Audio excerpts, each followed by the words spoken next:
The land has been enveloped by the powers of the four guardians. Throughout your cultivation journey, you'll run into various encounters and challenges.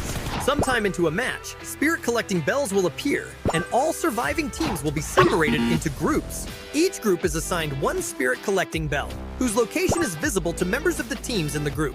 Approach the bell and interact with it for supplies to drop and to activate a countdown. You can sound the bell repeatedly during this time. Each interaction provides supplies and shortens the countdown. The elemental powers will form a crate at the end of the countdown, after which the spirit collecting bell will run out of power and can no longer be used.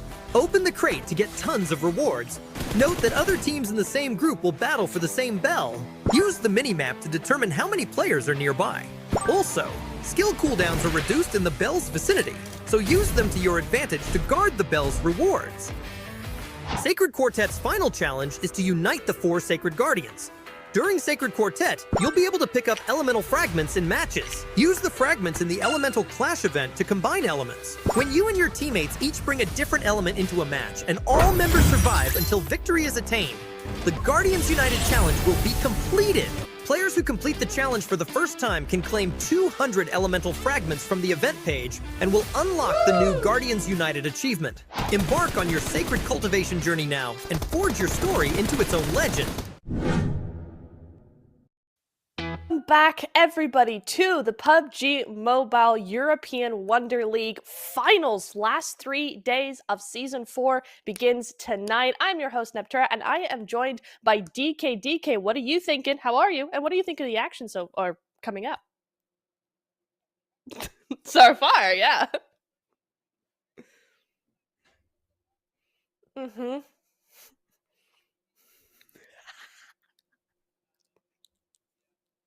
See, I had to try the whole Neptura move. No, don't try it. To see how it goes. Yeah, I recommend it. It's not ideal, but yeah, I mean, you were asking about the games. The first few matches that we've seen here already so far today. I don't know which those are that you're to, but sure, excited. Definitely gonna have to say that. But so yeah, I think today is gonna be a pretty crazy day, right? Because we've made it to the red square. Right, it's not a square, it's a rectangle, but we'll call it a square because that's where we are. We've got the grand finals starting today. It is going to be the final 16 teams. And as you can see there, the teams have grinded a bit to get to here, right? Not have they played through the previous 2 weeks, but they've also had their own regional qualifiers, right? So a very long process to get them to where they are today. But we've been seeing some phenomenal gameplay making its way in as well. And of course, they are going to be playing for their share of that amazing prize pool as well, right? 7K up for grabs, as well as the 105K UC that is going to be coming as well. I think with that, you should maybe at least be able to get one car skin. Maybe if you're very lucky. If you're very lucky, the way those spins tend to go. But our participating teams, one of these teams or a couple of these teams will be having that share of the prize pool we just discussed. And honestly, this lineup, as we've seen it form over the last couple of weeks, is just looking to be an insane few days here for us. I mean, Galatasaray at the head of that list, right? And we have to talk about them a little bit because this is the team that is the reigning champions. They've won 3 out of our 3 seasons out of our kind of 4 seasons, 3.5, and they are looking to continue that trajectory and win once again in season 4. So definitely one that we have to keep our eyes on. Yeah, it's going to be interesting to see what the response of the opposing teams are going to be because, as you said, right, they've got 3 titles under their belt already. But as we've seen coming through this past week, things could definitely look to take quite a bit of a change. Looking at the pacing, the flow that we've had come through from the competing teams, I think that Galatasaray still make it into the top 3 at the very least. But I think that there are going to be quite a few strong contenders coming hot up on their heels. So, yeah, I'm in it. I'm ready to see how these teams are going to look to amaze us with their gameplay here. And of course, as we know, we are going to rotate through the tried and test map rotation. We're going to start with Erangel. We're going to end with Erangel, and then we're going to cram a whole lot of sweatiness in between as well.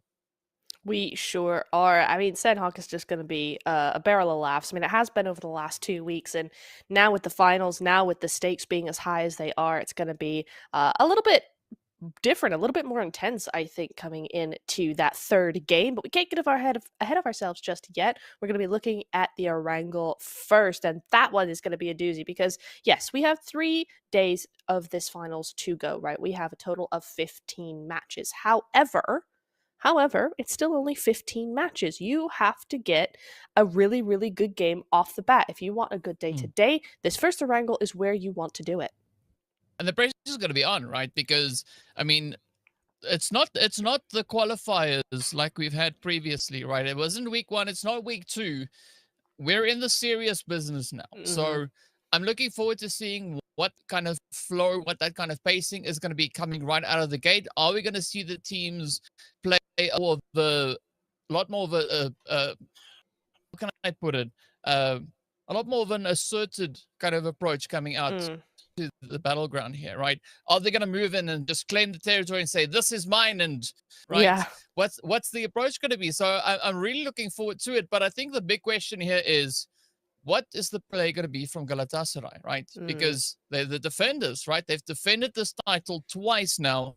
So the pressure is going to be on. So I want to see what is that approach and, of course, how these teams look to play through. Because if we look at our first map that we have up for the day, we are going to be jumping straight into Erangel, right? So Yes. looking at what we've seen historically over all the previous Erangels, it looks quite interesting because we've got a few pretty strong teams in here, right? Zeus Esports being one of those teams that have been able to get themselves 2 chickens, right? Not necessarily in the same phase, but they have 2 chickens. They sit pretty well up with regards to those points. So, I mean, I'm curious as to how these teams are going to look to adapt that according to this flight path. It's definitely one to watch out for. I mean, the playing path itself is not a bad shift, really. There's a lot of places these teams can go. There's a lot of vehicles that they have access to.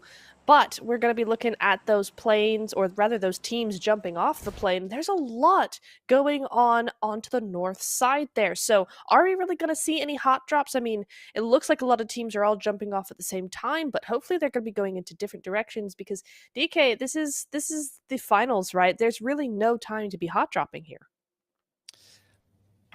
Unless you have 100% certainty that you are going to be able to clean it up, right? And let's be realistic about it. No team has that. So, yes, you are correct. Don't hot drop. Kind of just keep away, right? Just go to where you know you can get your loot, get yourself started, get yourself situated, and then play it up from there. But we are looking at a little bit of something heading over in towards Malta. So, yeah, also over on towards Novo. Ooh. And the zone is going to allow for quite a continuation now to come through there. Even Yasnaya Polyana is going to be pretty hot. It is, yeah. And I can't decide if this zone is good or bad for these hot drops, right? Because in one sense, you go, well, now they have a chance to kind of fight it out at their own pace. No one is rushed. They can kind of do what they need to do and what their plan is. At the same time, though, I kind of don't want these hot drops to happen. I don't think they should be happening. I mean, if they're going to happen, yeah, all right, fine. The first game of the finals is the time to actually get all of that out of your system, right?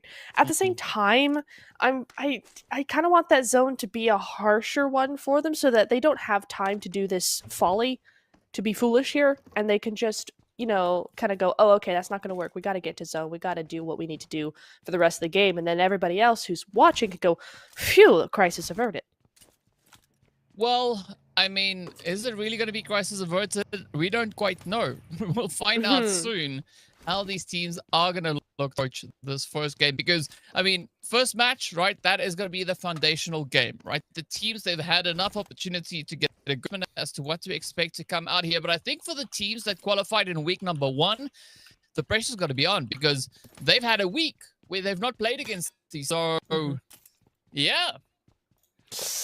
There is that, right? There is that time away, and We last saw all of these teams, what was it, Wednesday? Last Wednesday? So yeah, it has been nearly a week, and some of these teams didn't even play against each other. So there is also that as well. So we will see how that all works together. We've got a few teams already with a little bit of that health drop, but not significant enough to really mean that there's any sort of fighting going on just yet. Natasha from AOR silently using that bike to get around, and we saw a lot from Natasha, but also a lot from AOR silently, particularly towards the end of that phase 2. We saw a lot of this step up coming in from them, a lot of eliminations, a lot of placements. So I'm excited to see what they've got going on for them in the coming days. Well, we'll find out pretty soon exactly what for them. Surprisingly enough, though, we're not seeing any crazy engagements, right? So those hot drops were more like drops, maybe even lemon and herb drops, right? Because it's not that aggressive. Everybody's kind of keeping their space, keeping to themselves, making sure that they don't necessarily upset themselves right here. Because, I mean, the only player or the only person that could be upset point is yourself and the rest of your team. So I think the teams are making very wise decisions for the time.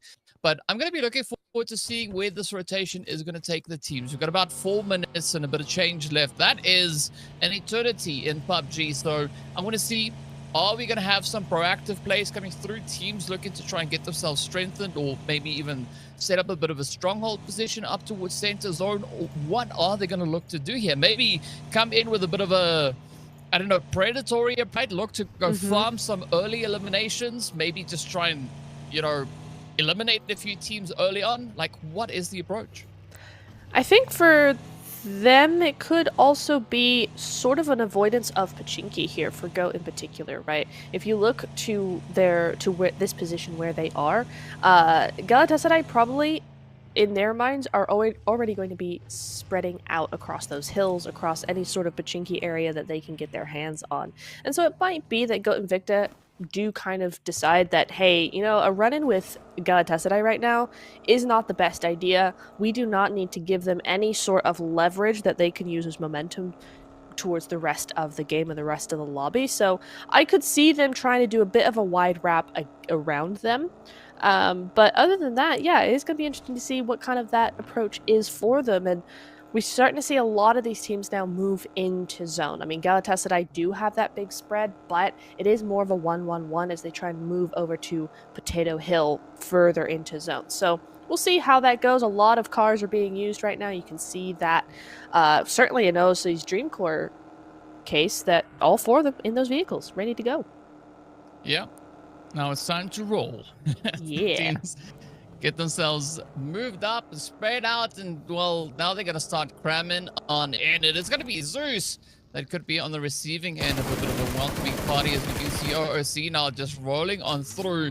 But I like this. Not a full send, not an aggressive overcommittance here. They're just gonna try and push up, see is there a bit of an opportunity to move. The answer obviously is no.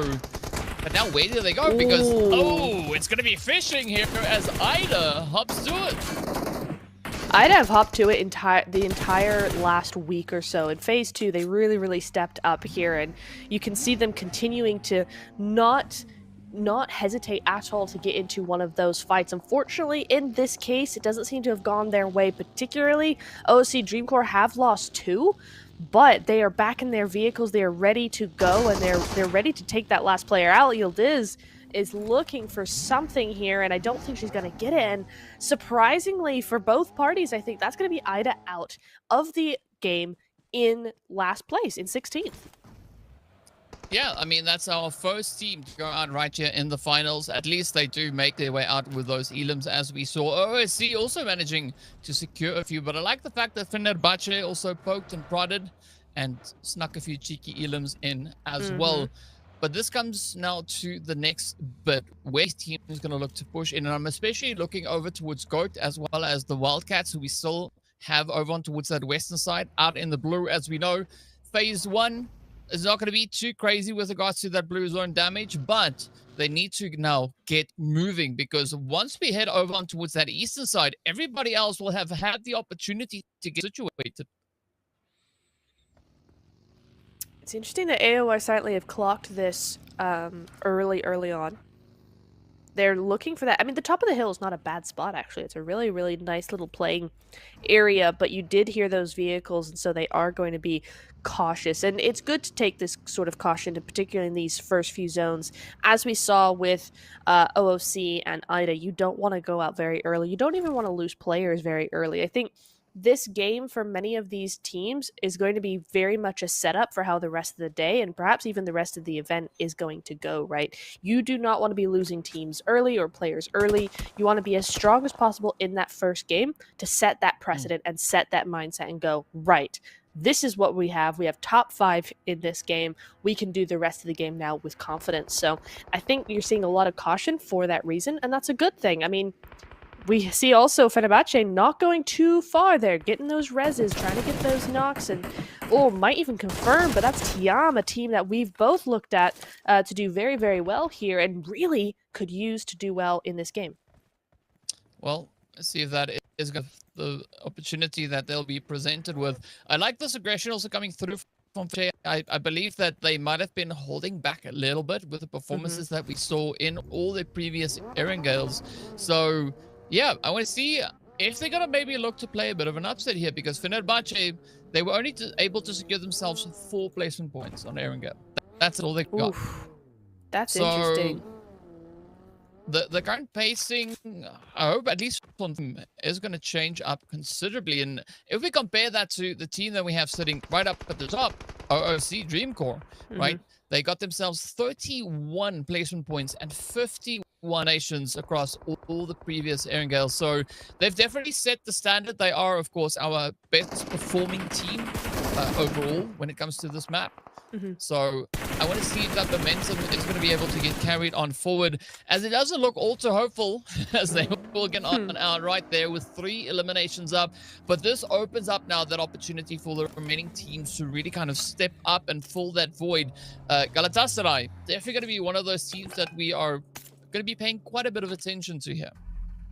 Absolutely. You can see them right from the get-go, ready and waiting to take out the entire lobby here. They come in with no real qualms about who they're taking out there, and they're going to ramp up to 2 points on the board in the first, 5 minutes of the game, and Fenerbahce just really doing a good job of holding down Shelter as well here. They did take Tiam down to a duo in that earlier fight, so they're going to be looking to continue that trajectory here.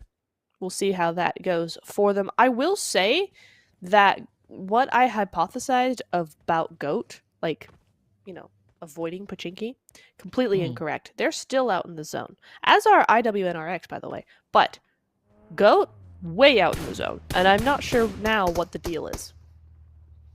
Yeah, I don't know. Maybe they have a big brain strat that it's going to be pointing to them taking a little while longer to get themselves up into a zone. We'll find out pretty soon. But I like the fact that the remainder of Tiam have now also decided to dip out of Dodge, right? They've headed up towards the Pubg, going to try and rotate up alongside Prison. But if we look back into the zone itself, right, we got the players here from TPES coming through from that eastern side. They've got quite a bit of congestion up ahead of them, and I think especially looking up towards that lumberyard that we've got, that could be, I think, a very wise call to make at this point.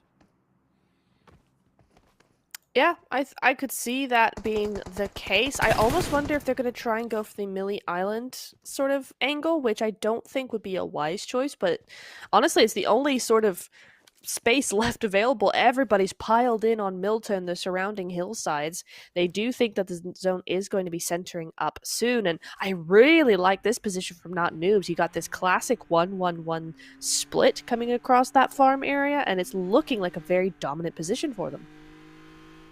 Well, let's see if that domination is going to be able to hold for the time being.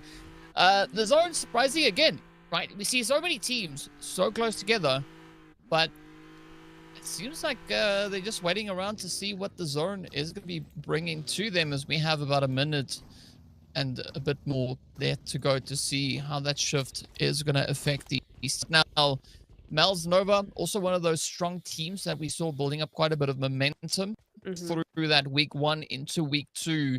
So far, looking pretty decent, right? They have had a little bit of HP removed from them, but again, nothing to be all too concerned about. Pretty sure that D1 is going to be able to heal up. It's just a matter of time until that happens.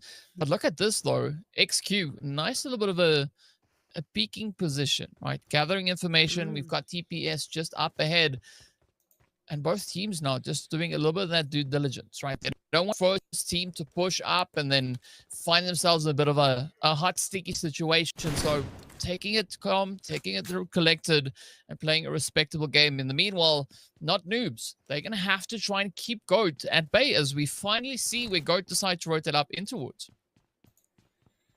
I am surprised by the massive split coming in from Mel's Nova, though. I mean, you've got this 3-1 split coming in here. Oh, Daddy's up to the north side. If she goes down, there's no saving her for sure. As yeah, you're seeing it now. Look, this Daddy up by almost prison area, and then the other three have a really good position, I have to say, as you were saying, down to that south side. Oh, but both are still in. There's still playable terrain here on both of those sides, so it'll be interesting to note which side they end up going for, because they have to regroup now. There's no way they're going to leave Odaddy out on her own. That would be insane to do. So we'll see how that works for them. Yeah. And Tiam, the last duo of Tiam, are just out in that compound just to the north side. I think they're going to have to play this very carefully and think long and hard about how they want to play this, because directly ahead of them is prison, which is a very difficult place to play from. And you know everybody's going to be doing their due diligence here, so you can't really hide in those compounds for very long. Well, let's see now. The pressure is going to be on. I don't necessarily expect Tiam to push into towns per se. I think they're probably just going to play on those outlying regions, but Galatasaray, they're going to find themselves now right up in the hot seat as they come pushing up in towards Malta and already getting greeted by a nice little bit of a spray. Zeus, I will, yeah, also have yet to... We've got several teams now held up in the vicinity. I think Zeus are going to maybe receive a little bit of that pressure as we do have them just slightly further up north. But Galatasaray going to be trying to just explore their options to see what is available for the taking. But this is going to be go time, as we can see up in Malta, though. Things are really starting to heat up. R8 also just getting right down to business, trying to clear it out. Just trying to claim the compounds for themselves. But nothing like a little bit of a healthy competition to come through here. Absolutely. We all love to see it. It's interesting. We do have, yeah, you're right. We do have a lot of teams looking at each other. RA in a really good position to be making those sprays as teams pass through the city, pass through that town, or beside it even. Not Noobs again, up onto the north side, taking a really good angle to this as well. They've made a long rotation. Goat have a free entry into zone as well, so that's looking really good for them. And Zeus, they have this compound, and it's a good compound. It's a really nice compound, but Galatasaray are in the other compound. And the thing I don't like about these compounds in general, DK, is that they are quite easy to actually attack and to actually infiltrate. So Kylie and the girls, they're going to have to be very careful about how they play this. Yeah, they're going to have to be quite cautious. But speaking about caution, though, I think if you're Red Tiam, you would have been maybe having one, potentially two little droplets of sweat forming on your forehead, as Not Noobs came pretty close. They rotated up they pretty sure did. close, right? But fortunately for Red Tiam, Not Noobs committed to the southern side rather of prison, up on the elevation there. So yeah, let's see how they're going to look to play through that one. But I like how the pressure is starting to build coming through from this western front, right? Galatasaray slightly disengaged, now just moved into position to kind of get that angle over on towards Zeus. But Goat also, they found themselves an angle, they've moved up, they've claimed buildings, and now they're just holding steady. They're just waiting to see where the zone is going to pop towards. And I'm pretty sure once we hit stage number 4, all hell is going to be let loose as the teams are really going to commit to the aggression. You can see Zeus now getting lit on fire. Galatasaray coming through with a big brain strat as they do start to encircle Macy. Also trying to pop off a quick bit of utility there, but unfortunately also gets picked up by those mollies. I mean, Galatasaray, they just lighting this play up. We do see the P90, but it's not going to be used. The nade, though, does clutch it up there. Zeus go out. Galatasaray are just a masterclass of how to play PUBG Mobile. I mean, you don't get much better than that, I have to say, especially in those compounds. That was a textbook infiltration of that compound. They did such a good job with that. And to be honest, that last player, Zeus, had a really nice little off angle. She kept hidden, she kept quiet until she was able to do the most damage, and that was really nice for her. But that nade was very, very quick, and there was nothing they could do about it after that. Same like Pmewl Nova can't do much for O'Daddy. She goes out in the fields of Milta, and they have to just escape to the high ground up here onto the north edge of zone, and it's looking like a good little spot for them. It is very precarious, and, you know, teams could come down off that hill at any minute. I don't think there's anybody up there at the moment, but Pmewl Nova don't know that, and Galatasaray could absolutely come down off of that hill in time, so they have to be careful. But for now, as long as they can clear their back and know that confidently that there's nobody coming up there, it's a good spot. Yep, it definitely is going to be a good spot. So let's hope can survive there for as long as they possibly can. I'm going to be looking down into Multi itself, though, to see just what's going to be happening, especially with not noobs still having to apply themselves up in towards the zone. I like the fact that we do see a nice bit of congestion and a bit of a blockage getting kind of situated over towards that eastern side. So things are looking pretty exciting here. I like Bonfire's angle, right? Those compounds could bode quite well for them. So it's just going to be whether or not noobs will get spotted as they start to rotate up in towards zone. Fenerbahce and Pmewl Nova now taking the party to the next level as they start to find each other. The space. Dino quickly just poking and prodding into the side. Does find a bit of damage, but not enough to uproot the player. Just nicely done, and the fight's not over yet. Nice little nade, but weren't expecting her to use that vehicle just yet here, and now we can see that there is a little bit of a regroup coming through there. But I do want to talk about S2G. You can see them in the distance there. They have an excellent position over in Milta. They got a really great 2-2 split in a couple of compounds to the north side of the city, and that's a very dominant position. They can both look at what's going on over in the city and over in what's going on in the fields as well and up that hill. So nicely done there. The zone moves down away from that north side, going down to the south and favoring that city, and not noobs here just trying to find any sort of ground in the zone, and it's just not working. Yeah, they're trying to pick it up, trying to find that next approach, that angle to gain up in towards the zone. But R8, they've got it under lockdown. So this is going to be quite a bit of a challenge now for not noobs to get themselves into a secure angle. But they kind of don't have much of a different choice here. They can't move west. They can't move to the east. They are very limited in where they find themselves now. But that just, you know, the name of the game, moving into stage number 5. So, yep, the pressure is on. I like the fact that we do have more teams now continuing to kind of just further and further afield. We got Lighter Esports, so we do have them up onto the north. Red Team, unfortunately, are going to be backed up and shipped out as they are the team to leave in 13th place. Been able to find a single elimination either. So, not necessarily the best start to the game here, but we still have 4 more to go, so a lot of opportunities to try and kind of make up for that. I like it that we are seeing more and more explosions now, finding their way in. As Galatasaray do lose their first player, but still holding quite a bit of a position here on towards Pmewl Nova. They sure are, and again, this is the team that I said, Galatasaray could definitely move up over that hillside. They could do something here, and they have, in fact, done just that. And Pmewls are actually particularly split out here, which makes Galatasaray, their trajectory very easy here, and they're not even going to bother. They're just going to go straight through into town, favoring that zone as the zone starts to come in. Now they've got 30 seconds until it does, and Execute goes out to another team entirely here. So now we're really starting to see all this chaos, DK, because now our 8 are trying to come in. Pmewls are down to just a solo. There's some fighting on that eastern side and the western side, and who's that trying to come in after all this time? I think that is, let me look, hang on, I'm looking, not noobs. Not noobs, who have continued to have a lot of say in what goes on in this zone. Yeah, I was waiting for the loading. Please wait. Yes.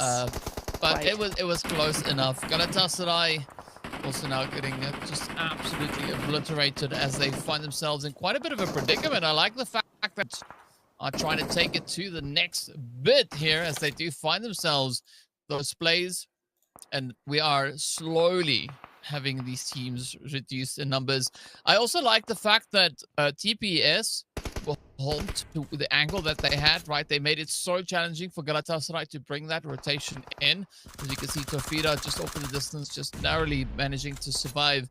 But now, it's going to be up to Bonfire if they can get themselves all the way back over towards that far western front. And it's going to be quite a bit of a hurdle for them to try to overcome because we still have 10 teams alive in the zone. God. 10 teams? I mean, we're still double digits, 23 and a half minutes into game. It's kind of crazy compared to what we've been seeing in the past, and that zone shift is really telling these girls to get a move on because this is going to be crazy. All this field area is going to be in the blue very, very soon, in less than a minute most likely. So they've really got to get their skates on here, and you're starting to see R8 Sapphire do what they need to do, make that smoke train a reality, and move on in. But Bonfire might just have a word or two to say about that. They've got a great position here. It's unfortunate they have to leave it so soon, and a good spray just misses the mark a little bit there, but that's all that they need. There's no time to waste now. 15 seconds to get into zone. They're all in their own vehicles, DK, because there is about to be a lot of sprays. Yeah, but a wise decision being made there by them to come through with a rather hasty rotation, right? Not expending too much time. Trying to fight that out for teams that are also trying to rotate on up. But, of course, now this does put them at the mercy of S2G that have locked down the eastern side. They still have to contest with quite a few teams looking to move on through. We do see Gucci now receiving a bit of that, a bit of the utility. Just popped on through the window. S2G rather looking quite comfortable in this whole situation here, right? Not all too frantic, very focused. I like this approach coming through from them, but it's not over just yet. They still have 3 players to try and make the most with here, and the zone is just getting smaller and smaller as we've been taken down to 7 remaining teams.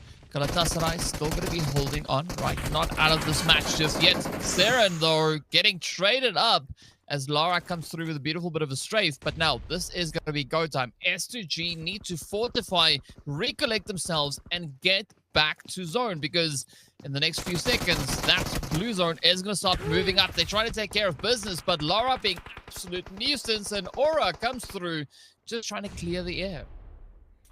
Really, really great response from S2G, and R8 gave them a run for their money and gave the rest of the lobby the run for their money too. 9 eliminations going through to the lobby with them there. Really good start. But we go over now to the remaining teams, top 6. One of those teams is Bonfire, way out in the zone, having to tank a little bit of that blue just to get a little bit of time on their side to move forward with these smokes. And thankfully, I think Goat are going to be the only one really looking in their direction. Seren might see him, but that's a great reaction from Purple. Super quick to take her out, take her down, and get across. But no, not going to be enough. S2G's response is just as quick, and Purple will be going out here. 5 left. I mean, this is still a very impressive performance that we have coming through from our teams. Everybody stepping up to the plate. The Wildcats are still holding on steady with their 2 players. And let's see who's going to be the ones to push it all the way through. Goat actually also playing a very good game. I mean, the teams that have made it straight into the finals, right, they were super aggressive on this map within the first week of gameplay. And we can see why they've got those direct qualifications, right? Because they can just keep the pushing going. As Goat, I mean, 1 player left and they are still in contention. The Wildcats also going to try and do exactly that. Of course, they've been able to get their hands on that winner chicken dinner previously. See if this is going to be a repeat play for them. Oh, look at that, though. Lida just says, thank you so much, but we are going to look to lock it in as they focus over onto the side of Goat. I mean, Leora was trying to sneak in, and they were just like, nope, it's not going to happen, not yet. Yeah, that was denied emphatically there, as this might just be denied here. Oh, wait! Wait a second! Go Invicta, come in! with the clutch, a 1v2 at least, if not a 1v3, to take the entire win away. And this is exactly why field zones are the best. Field position doesn't necessarily mean you're gonna lose against a compound, because eventually they gotta come out of that compound and you can get them. So well played there, GOAT. Yeah, I mean, that was they were just the goats in that game. They were, right. yeah. Absolutely amazing play that we had through from their end.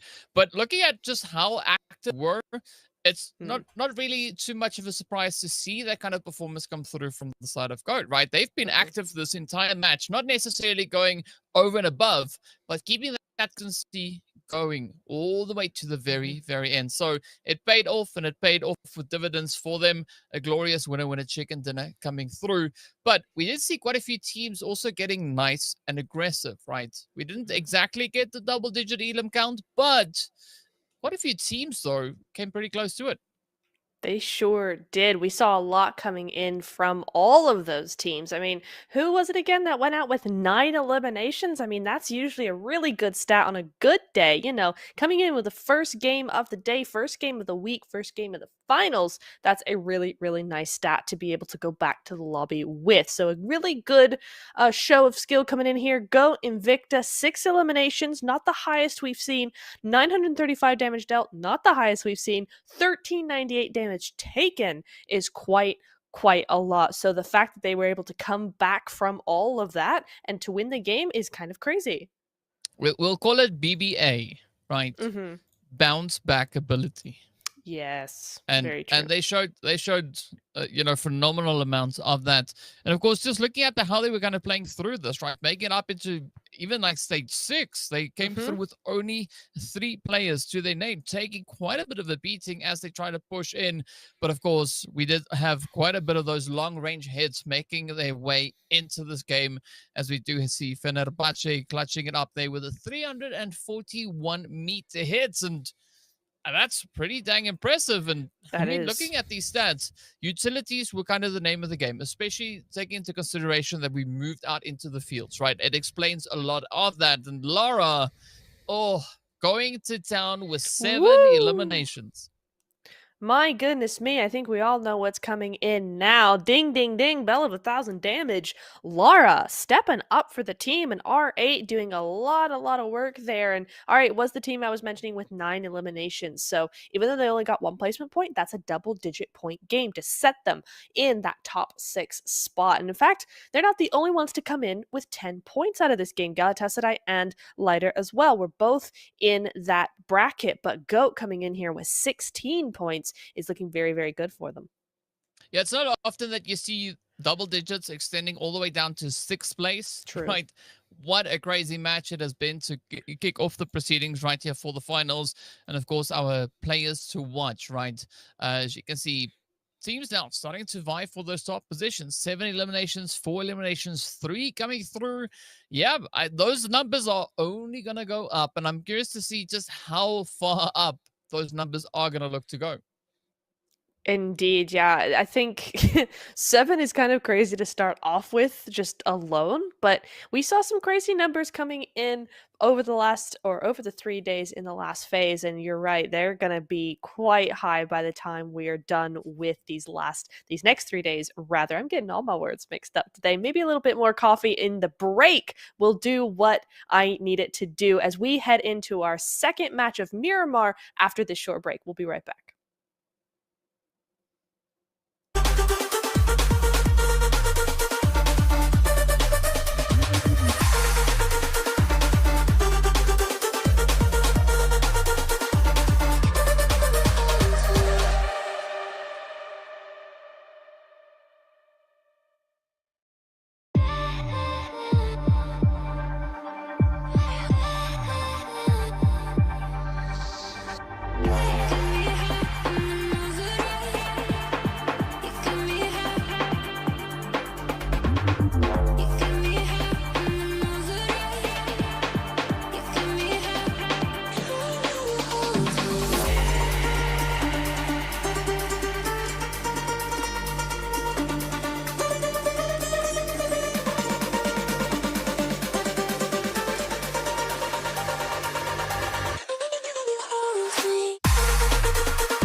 Welcome back, everybody. After that short break, I hope you got all your popcorn. Hope you got all your beverages, because we're getting into the hot, dusty sands of Miramar coming through onto game number 2. We had a great shush. I was watching you. We had a great game number 1 with Goat snatching that win away for a really, really good start to the day. But now we're moving over on to Miramar and DK. This playing path has looked a little interesting. Yeah, the games are numbered, apparently, as we are going to be making our way through. See, I said before we came on air, I was going to wait for you to make these blunders, right? Yeah. And you said, oh, it's not going to happen. Well, let's just everybody, can we all take a moment to remember that DK's mic was muted in the beginning of the show, so let's just all remember that while he says this. I'm just following your example. So speaking of which, though, we are going to be looking onto that flight path. I gotta say though, it's a fairly decent one, right? It's almost perfectly horizontal. It's not often that we get to see that come through. I think especially where it is situated between El Azhar and El Pozo, I think the teams are going to look to be quite happy about that. We don't necessarily see teams overly committing to going through to that far southern side, like as we know, into Partona and, you know, the surrounding areas. But the big kicker here is going to be that zone, right? And I've just got a funny feeling that we are potentially going to be in for a bit of a surprise, right? It would be a zone that I think you're going to call a hard shift. That's what I might think is up. Oh, and it is. Well done. It takes a nice little bit of a stroll over on towards that southwestern side. And looking at this, I think the church close to Chumacera, that is going to be some prime real estate, at least for this phase. Monte Nuevo is also going to be pretty hot and popping. But I'm also then looking over towards the hills, just to that western side of Pecado. I'm expecting Galatasaray maybe even to rotate to that position. I agree. I think anywhere in that area is going to be super, super important coming into the next couple of zones, especially if you can get there early, right? Because once teams start to move in, then it gets kind of hairy because you're very central. You got a lot of teams looking at you, etc. But if you can get there really, really early, as we are starting to see OOC do, actually parachuting their way over towards that area, that could be super good coming into that initial rotation of teams, that initial phase shift as we go into phase number 2. Now, DK, we are seeing a lot of teams spread out very nicely and very prettily across the map, but we do have one contest going on, El Pozo. It's Pmewl and it's Bonfire going head to head here. Now, El Pozo is big enough. There won't be that much going on, but will there later? That is the question. Yeah, I think at least for the time being, both teams are just looking to share the space, which is, I would say, commendable, taking all things into consideration. But I'm expecting either of those to, the moment they get a vehicle, to start rotating out, because you don't want to get caught in an engagement this early on, and there's no need, because we still have positions like Valle del Mar that's wide open, La Driera is open, Monte Nuevo is open, so there are an amplitude of options as to where these teams could decide to rotate towards, right? They don't have to commit to the first area that they find. But the big question is, who's going to be the one to make that call, right? Are we going to see Pmewls potentially maybe looking to, you know, kind of dip the knee and then off they go, rotating further down south? Or are they going to try and kind of stick it out, right? Try and clear out Pozo and reclaim a bit of that territory? I mean, I don't think there's really much to fight over, to be honest. I think it's too close to the edge of zone. I think everybody kind of knows the zone's not really going to be going that direction unless it does a surprise shift. But I think most likely it's going to be going over to Chumacera. It's going to be going over to that center position. So for both of these teams, but Pmewl in particular, I think a south rotation would be the best option for them to kind of just stop this going down, as what's going down over here is R8 versus Galatasaray. Lara moving down there, as that's going to be a trade-off against the player of Galatasaray that is down, but it looks like R8 are just trying to move on without her. They're going to have to sacrifice their MVP of last game. They're not even there yet. They're not even there yet. Oh, they're here approaching. they come now. The Here we cavalry go. is rolling in. Let's see Excellent. how this is going to go. Both these teams, as we know, super aggro, right? They can hold their own quite comfortably. So, yeah, this could be quite a bit of a dispute as to who will be allowed to rotate up in towards the zone. I like this nice bit of a back and forth here. Pmewl quickly just having to try and patch up those HP bars. I don't see the rest of R8 necessarily being able to kind of recover Lara off in the distance. So... No. They unwillingly might have to leave their teammate. But look at that flank coming through from Galatasaray, right? We have that push coming over on towards that eastern side, and it is looking absolutely golden. But R8, they're not going to get caught out. They're just going to dip out of dodge and get themselves just the heck out of there. Woo! And in style, my goodness me. I mean, they do leave Gucci behind for some reason. Not sure what's going on there. I think they were just trying to save the vehicle, but you can stop anytime and go back for your teammate. Meanwhile, Lara, unfortunately, she is going to have to go out there, and Galatasaray pick up a very early point. Gucci still have to move out there as well, but for now, they have the safety of a compound to just kind of give them a little bit of a respite here. Galatasaray looking for those eliminations, but I don't think they're going to pry too hard here. Again, they were both on rotation there. So, you know, they get that one elimination. They might try and see if they can find a second or a third, but if they don't succeed too quickly, then they are going to be moving on ahead, I would have thought. But we shall see, because they do look fairly adamant about, you know, clearing the space first. But it's interesting looking at just how they play through this, right?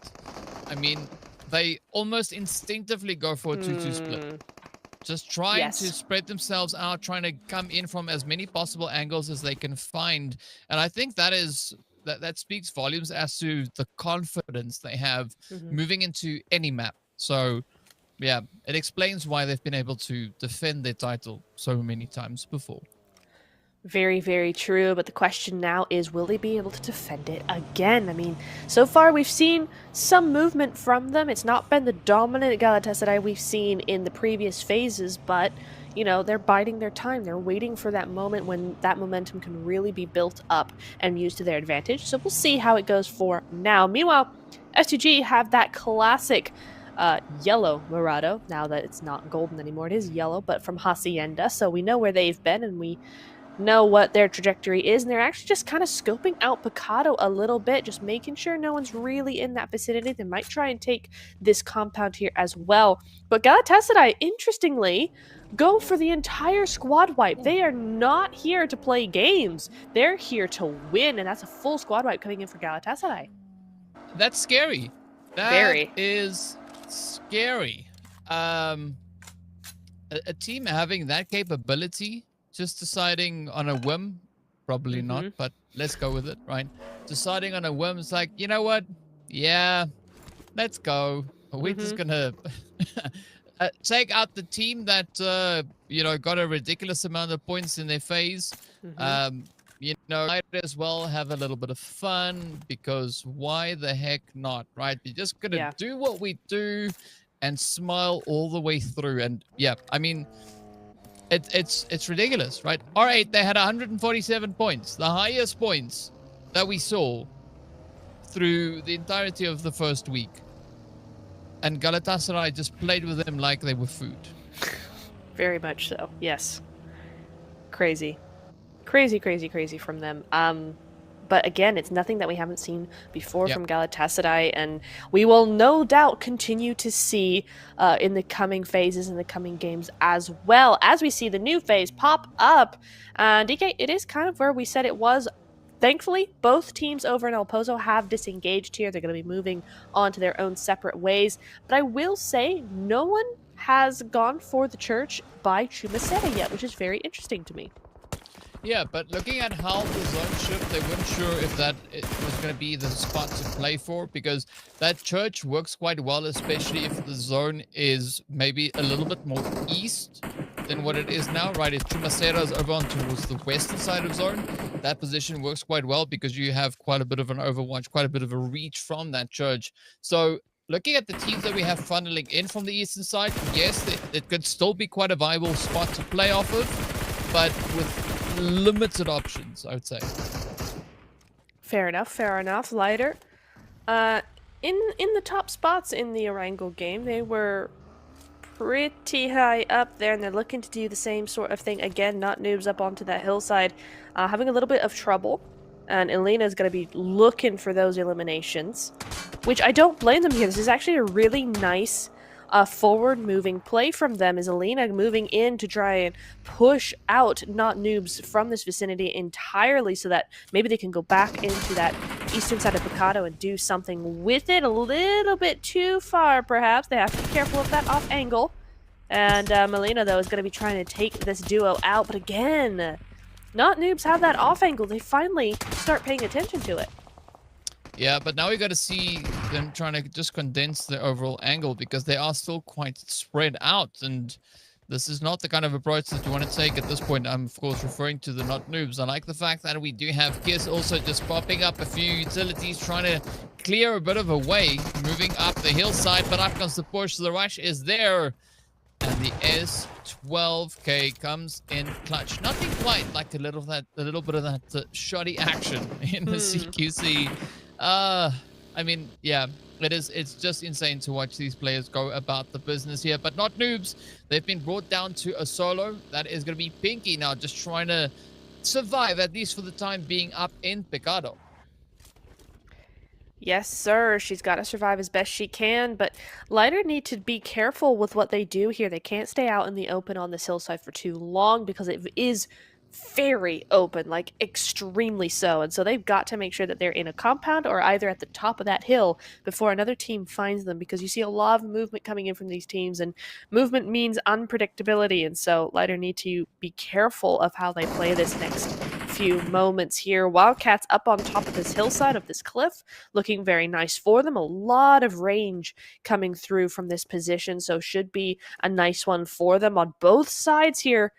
Last game's winners, Goats, lurking in the background there. Gonna have to be very careful of them. We know they're good shots. And then Zeus down below. Zeus have more to worry about, I think. You know, there's not really too much of an angle they can have onto the Wildcats, but still, they want to be careful, want to make sure that they keep their heads inside the compound at all times. Ooh, and I'm just watching at Galatasaray lurking, right? They are just rolling all over the place. Now making their way all the way up in towards Monte Nuevo. I'm surprised to see the Wildcats actually holding on to this mountain. This is, of course, where I thought Galatasaray were going to look to rotate up towards, but still a very dominating position to hold here, as you've said, rightly so. But now it comes down to what that zone is going to bring through in the next minute and also as the Wildcats start to take a bit of an engagement here. They've got Goats up on towards the northern side, but in fact, it's actually going to be Alem that will fall instead, right? Wildcats now have to play a defensive position instead of aggressing across the hill. And this opens up a bit of an opportunity, maybe even for the side of Zeus, that are looking to be quite comfortable up in their compounds, but they've now been made fully aware of a team being to their north. So I think this is going to spark a little bit of a more cautious approach coming through from the side of Zeus. Indeed. I mean, Ilum does get back up, and Goat were too far away to really do anything about that knock. So both teams just going to kind of go, okay, all right, we'll take a step back, because really, what is there to be gained by fighting at that distance? Not much. So I think it's really just an information gathering when you scope in like that. AOR, though, over onto this cliffside here. Again, a very alone stage 2, not showing us many clashes on that rotation. We've had one or two, but otherwise not that much here. You see AOR just chilling onto this position. They are fine. They are alone, and they're kind of just running around waiting for the rest of the game to start. And we'll see that game start very, very shortly as the zone does shift, and we see it directly onto AOR, which means that we have gone up to the north side. We're evading Chumaceta completely, and actually it's got Monte Nuevo in it.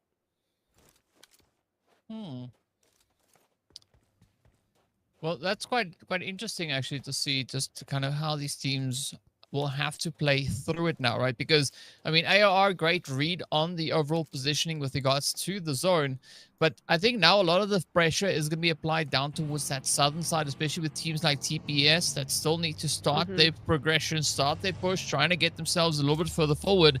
But they're going to be coming in hot right behind the side there of OOC. So it's going to be quite a risky play, and they're not going to be alone, as we've got two other teams also now sharing the region with them. We've got Lyda also yet to make their entry, also approaching from that southern side. So it's going to be quite a bit of contentious angle, but IDA, they look to be set up quite phenomenally here, right? They've got these ridges, and I think that they are pretty aware of teams rotating up from the south. Of course, well, it seems pretty obvious that they're poking into the side there of Lyda as well. Indeed, but I'm also looking at Galatasaray DK. They've just moved into Monte Nuevo like they own the place, and there's quite a few teams that either are in that vicinity or have to move past it. So we could see Galatasaray picking up some major points in the next few moments. But the real concentration of teams is actually onto that eastern side. Yes, there's a lot of teams on the south side, but the eastern side is where we're seeing the majority of the lobby be currently, and Catvane's not looking so good. Saved by Zeus there. My goodness me, only to be taken out by Zeus as well. They went, no, you can't have that point, it's ours. So Catvanes will be going out there to that mini, and Zeus grabbed their first point of the game. Yep, it's unfortunate to see that now be kind of the way it plays out here for Red Tiam, as we're just kind of waiting to see if they can maybe bounce back, right? They finished quite strong coming through in the previous week of gameplay. But looking at Miramar in general, I mean, IDA, they are a very strong team on this map, just as things stand. So no surprise really to seeing IDA kind of having that read on towards the southern side. Red Tiam also not one of those teams that perform poorly on Miramar itself, but it seems like they've just been having a little bit of a tough run, finding a good secure position to rotate up in towards this next zone. So the pressure is going to be on as to the team that will be stepping up and kind of laying claim to the territory. And Zeus is still just keeping their presence known down towards that southern side of zone.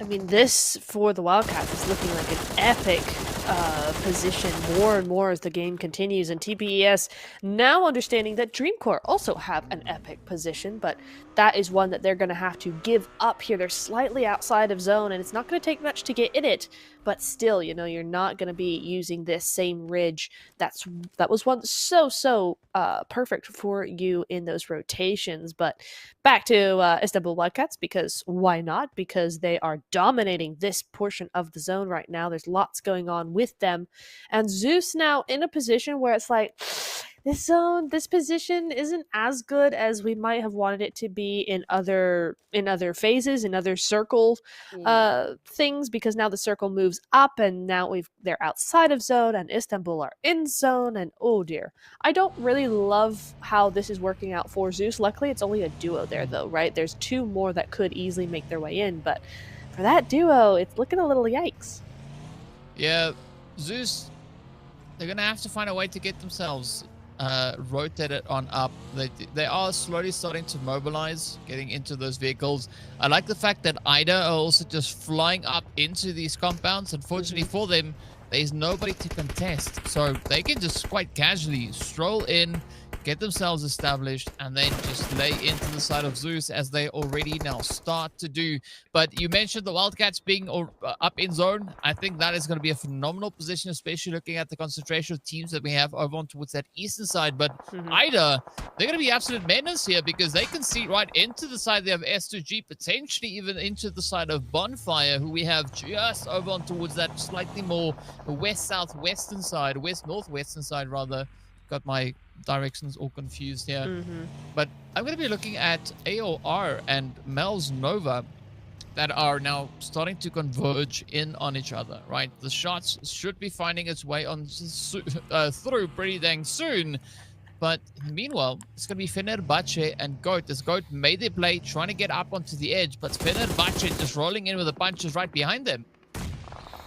Yes, indeed. I mean, this is where it all goes down now, right? 15 teams still alive in Stage 4, and Stage 4 is mostly open, so this is where we're getting all of these All of these altercations coming through here, and actually, this should be on the side of Mel's, but Oh Daddy does go down, and Kitty might just have found an opening. If XQ goes down here, then perhaps this is game over.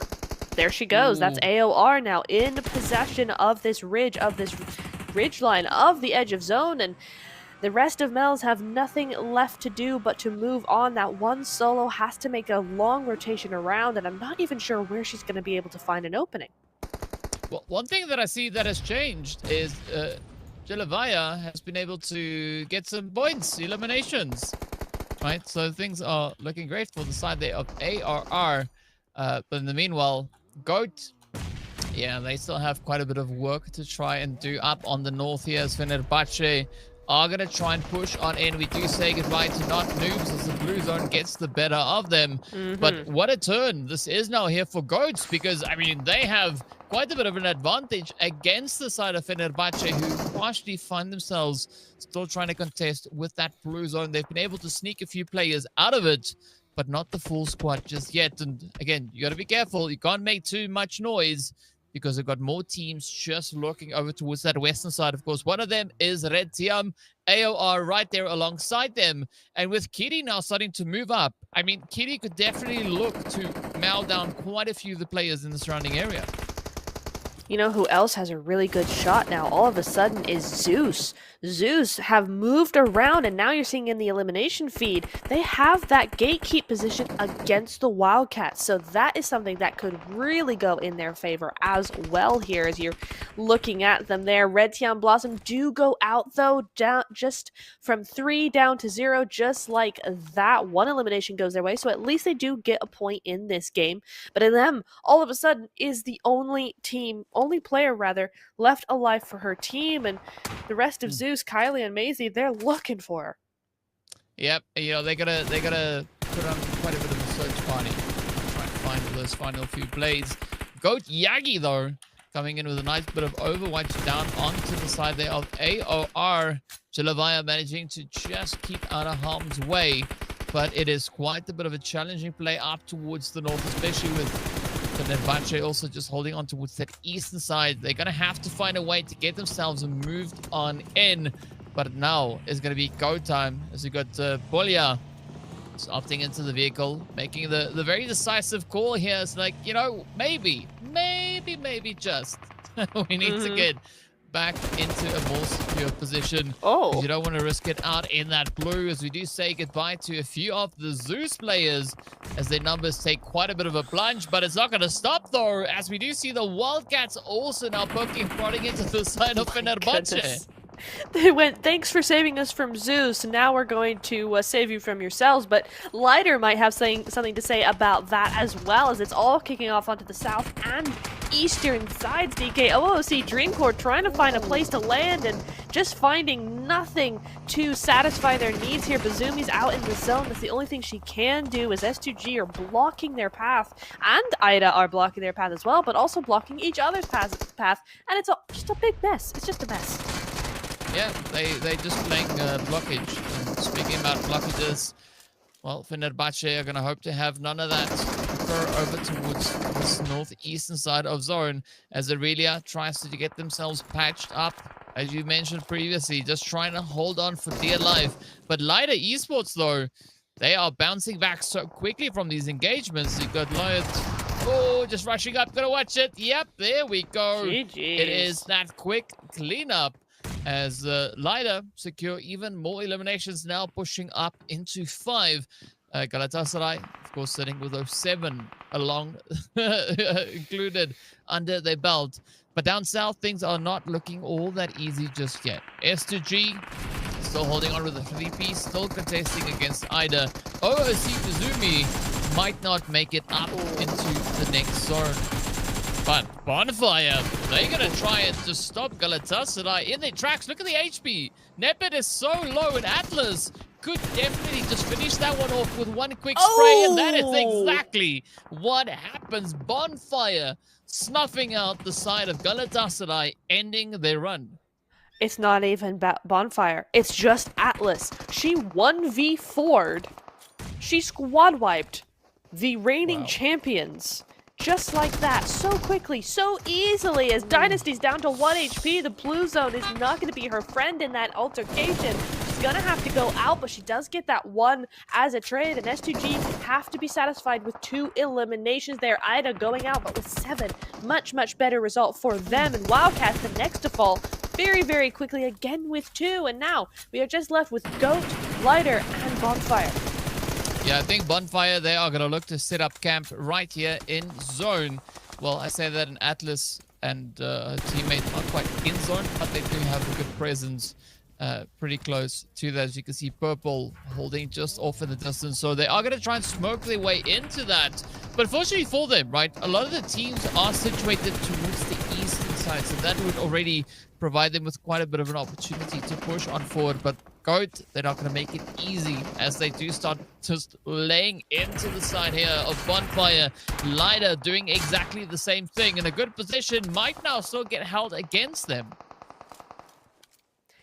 Yeah, this puts Bonfire in a really tough position because, you know, you're right. Even though Lighter are technically outside of zone, they have that slightly better position. And if Bonfire don't have a quicker way to get out of this than just by walking, then they might be in a little bit of trouble here. Even though they have 7 eliminations, even though they have basically 2 squad wipes on their points, it might not mean anything compared to the position of Lighter and technically the position of Goat as well, right?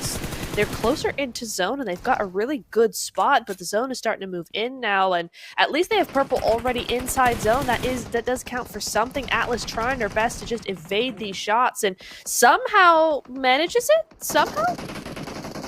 Yeah. At least for the time being, right? It does seem like Lighter was slightly distracted with the engagement coming towards them. But now, Goat's still in the play, not in the zone though, as they do try and just establish a little bit of a foothold. GG. But that is it. It is going to be Bonfire closing it up, ending the run and reigning supreme on our very first run. Our first play in the desert. And what a way to close it up though. I mean, Lighter, as we know, they were quite a bit of a contender coming through here, but I mean, were we expecting any of that now to kind of just happen, to just unfold the way it did? I mean, what a change. What a change indeed, and especially Bonfire having not really been all that loud in the first few phases, right? They were very quiet. We didn't hear much from them. Sure, 1 or 2 things maybe, but not really. And then all of a sudden, squad wipe Galatasaray, I think they took out Ida, if I'm not mistaken. One of those teams had 7+ eliminations and then went on to win the entire thing. Really, really, really well played from them. Really good job. I mean, good job from Goat as well. We see a back-to-back top 2 place, right? So that's really good points-wise for them. And also Lighter, they went, as you said, right? They had a really quick reaction between fight after fight after fight up in that warehouse. So all of those top 3 teams really worked to get in there. But I think for Bonfire, this has definitely been their best match that we've seen, at least on this map, right? Being played. Because they just went over and above. I mean, they got 12 eliminations now, right? In total, all the other Murmurs, the other 4 that they played, they had a total of 17 eliminations. Wow. Right? So they just essentially doubled their statistics on Murmur in one single match. So insane performance coming through from them, but very respectable. As you can see, 1700 damage being dealt, a good conversion rate, right? Quite a bit of damage, but managing to maintain those elimination tallies as well. So I think that is going to reflect quite well on the team. But yeah, you were talking about Ida getting taken out. Yes, it was Bonfire that just came in with those quick trades, I believe it was. So very, very insane angles that we had up in Murmur, but are we all too surprised? No, of course not. Of course not, because it's Miramar and it's the finals and it's the Wonder League, because they're all so good, and this is what we've come to expect now from a lobby like this. That's a lot of throwables, though. 236 is quite a bit, is what we're seeing coming through here. I mean, it does make sense, right? When you're trying to breach a compound or some such thing. 26 revives as well, something that's much higher than what we have been seeing in the last few games, both as in the Erangel coming in earlier and in phase 2. Yeah, but I think that kind of leans in towards the terrain that we have playable on Miramar, right? So, yes, you could get a knock, but you're not necessarily going to be able to get that follow through, get that completion. One of the players that didn't struggle doing any of that, Atlas, right? Just coming through with 5 eliminations and only 636 damage. So, a very, very strong showing of consistency here and just showing how capable they are of being an absolute menace out on the battleground. Absolutely. Atlas doing the work. I mean, I think that's got to be an Instagram reel as soon as possible. Like tomorrow morning, I better be seeing that. Actually, tag me, please, because that was amazing. That 1v4 for Galatasaray is kind of crazy. Anyway, Yeah. 5 eliminations, looking very, very good for her. As you said, the damage kind of is comparable to that, so that's working out for her, and 0 assists as well. Does attest to the fact that they didn't do that much in the early stages of the game, and 22 points coming in for that win is a big number for game number 2 and will definitely set them ahead of the rest of the team, or the rest of most of the team, shall we say, because GOAT still brought in that 10 points. Yeah, but I think especially for Bonfire, that is exactly the kind of performance that we needed to see come through from them. But not only Bonfire, I mean, we could extend it even to, the teams following right there hard on their heels, right? I mean, Ida, they needed points. They only got 2 points in the previous game. Now securing themselves 10 points does move them all the way up into 7th for a grand total of 12. At least everybody has points on the board. That's a good thing to see. But now, how far are they going to look to push it? Of course, the double digits, again, extending all the way to that 9th position. So we went from 6 to 9. So that is going to potentially, hopefully, flow further down the overall standings. But I think the important thing that we are going to be looking at here is, will we see a bit of a gap being created towards the top of the overall standings? Because if you remember back to the first day of the previous season, there wasn't much of a gap. But as we hit day 2, day 3, that gap just got opened up, moving into those matches as we push further. But of course, speaking about gaps, there's not much of it over here, right? Purple, though, is jumping up into pole position here with 8 eliminations and 948 damage, just slightly ahead of that performance we had from Lara in game number 1. It is indeed. And it's interesting. I mean, of course, we did see Lara go out very early, right? So she didn't get a chance to play the full game and get more eliminations. But Purple surpassing her by quite a bit here in terms of that survival time at least, but just inching closer and closer onto all 3 stats there for against Laura and against Halal as well, actually. I mean, Halal's not far behind these two. It'll be interesting to see how that goes forward. And in Sandhawk, it should get pretty darn spicy out there. Sandhawk, of course, is going to be our next game coming up. DK, game 3 almost halfway through the night here. But first, we are going to take a quick break. Go get to your tea, go get your popcorn, and we'll be right back.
Welcome back, everybody. I hope you're ready to get into Sandhawk, because I sure am. We're going to be having a lot of fun with this one, if that last game is anything to go by. DK, my goodness, that last game was one that I don't expect anything less from Sandhawk. Yeah, it was definitely quite a bit of something, right? The teams just going full on aggressive, just getting everything done and dusted and ensuring that they can bring as much chaos and carnage as they can find. But yes, it is going to be time for us now to take it that one step further. It is time for us now to go rumbling in the jungle to see what monsters will be lurking in the bushes. Galatasaray, for one, they're going to be lurking and searching for those eliminations, as we see them all diving off the plane very early on.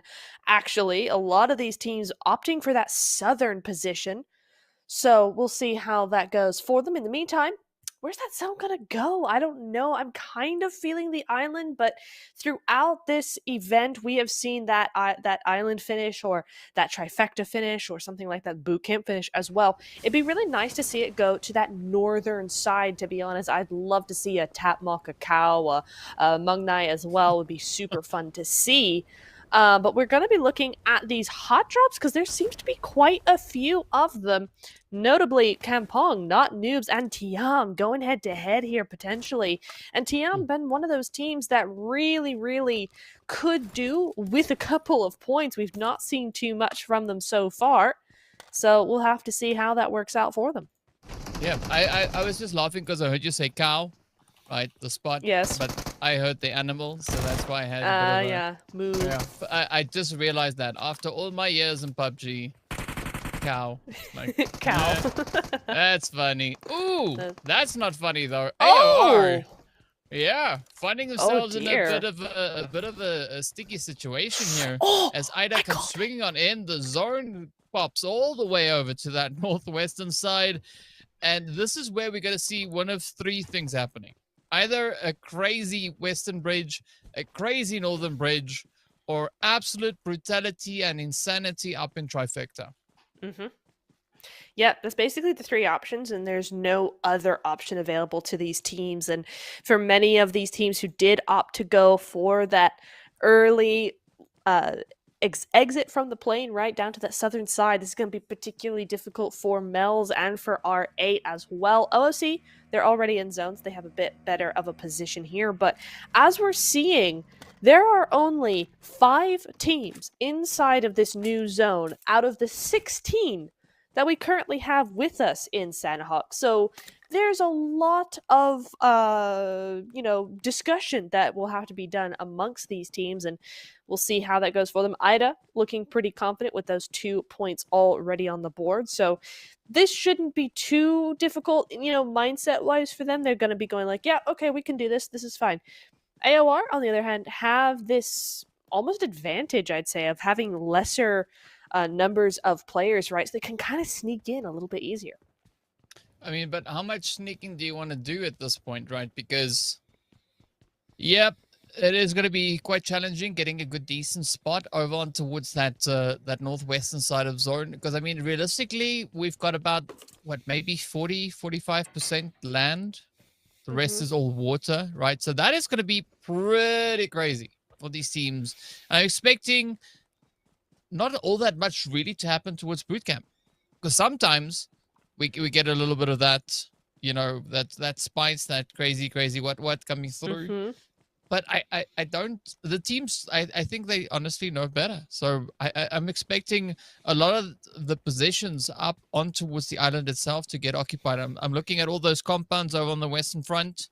Yeah, they're gonna have some occupants pretty soon. But for the time being, the teams are just trying to make the most out of the looting phase, trying to get as much as they can find, and then I think we are going to be seeing some teams looking to commit to rotations. Speaking about committing to things, though, Galatasaray, they've committed to a part of Zeus, as they've spotted out a bit of an opportunity here, and they're not going to shy away from anything they can find.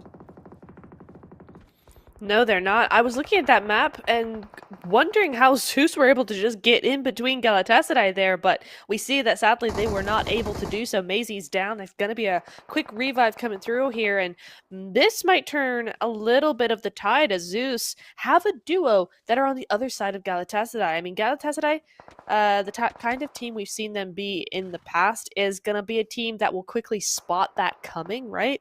But at the same time, still offers that off angle, a little bit of protection from that this rock just cannot afford them. So Zeus might still have a chance here to keep their squad intact. Well, let's see if that is going to be the play here.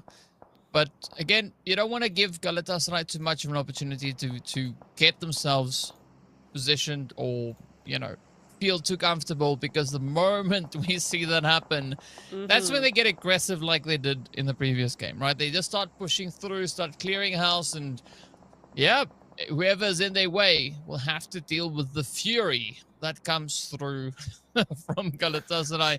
And they've already poked into the side here of Zeus, finding the knock on Kylie, and a quick clean up as well. Again, right, just showing that efficiency. R8 in the meanwhile, they're going to now try and push up towards Camp Alpha, but unfortunately for them, we have already quite a few teams situated in the vicinity. We can see Goat up on the one side. We got OOC just over towards the western front, and now it is going to be go time as the teams start to just really get quite active here, and of course, a lot of opportunity to do exactly that.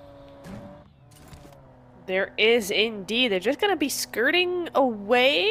Okay, no, towards OOC here, and they're looking to actually take this compound. It's a good compound to have, but they have so little information and so few players on the board there. Just a duo going through means that that's the end of that duo. Immediately taken out by OOC. I mean, that was easily done just because of the amount of info and the placement they already had there. And R8 are just going to have to settle for 2 there. A little bit of mistake, in my opinion. Well, let's see if 2 will do for now, as again, right, still quite a lot of that challenging is going to come through, and it's not going to fall short by any measure over on towards this more eastern side of the center, as we've got Zeus trying to play it nice and quiet, just holding the positions here, trying to see what is going to come through from Bonfire. And I mean, Bonfire going to be looking to keep that momentum going that we've already now see them going to bring through up in the desert. Can they bring it to the jungles? They are going to try their utmost. Of course, doing the due diligence, just cleaning out the compounds as they move on forward. But Zeus, they're going to have to find a way to kind of get out of this play here, because, I mean, this is going to be Bonfire just looking to light it up. And it does seem like that might be the strategy now going here for Zeus. Yes. Oh, maybe not. Down they go. And yeah, Bonfire. I mean, after that game, I think we should be expecting a lot from Bonfire, just simply because of that momentum that they're bringing forward from such an epic game. And they have that reaction time down, and Cry goes out to a nade. That's Zeus out. A good attempt at a position in zone, but there's just too many teams all around, and Sandhawk and this island are particularly difficult to navigate. So 0 points going their way for this game. But Bonfire, on the other hand, have 2 eliminations. And again, it's going to be Purple and it's going to be Atlas with those points, just like on Miramar. So we may see more from them yet, but for now, they have a big position on that side of the island. And as the map continues to get smaller and smaller, DK, I'm seeing a lot of teams still out in the blue. Yeah, I've got a bit of a frown on my face because I'm trying to figure out what is Red Tiam doing all the way down on that far southern side. I noticed that. Opting for an entirely different map or strategy, or what is cooking? What we know is cooking is going to be Galatasaray, as they've now been able to find quite a bit of a play into the side here of TPS. It's going to be Cupquake, the last contender left for the side here of TPES. And, well, yeah, Galatasaray doing what we know they do. Once they smell blood, it is go, go, go. They're like the runners, but just even scarier. Yes, they really are, aren't they? Almost, you know, shark-like. You know, they got shark qualities to them. They sniff it out and they come for you, and nom nom. No, I think they train sharks. Oh, they train sharks. Yeah, they show Sharks what to do, because what they're doing is just over and above what we can see other Predators do out in the open here. But yeah, now it's going to be up to Goat. I think this is a bold position to take, especially looking at Polya. We don't see the rest of the team anywhere nearby, but that's kind of okay, right? Because being up on the mountains, it does allow Goat exactly this kind of approach that they're taking right now, and their players have spread out, trying to gather as much information as they can find here. But I think the big question is, what are they going to do with that info, right? Are they going to look to condense up and then bring a bit of a force onto whoever they deem worthy targets, or are they going to get caught out?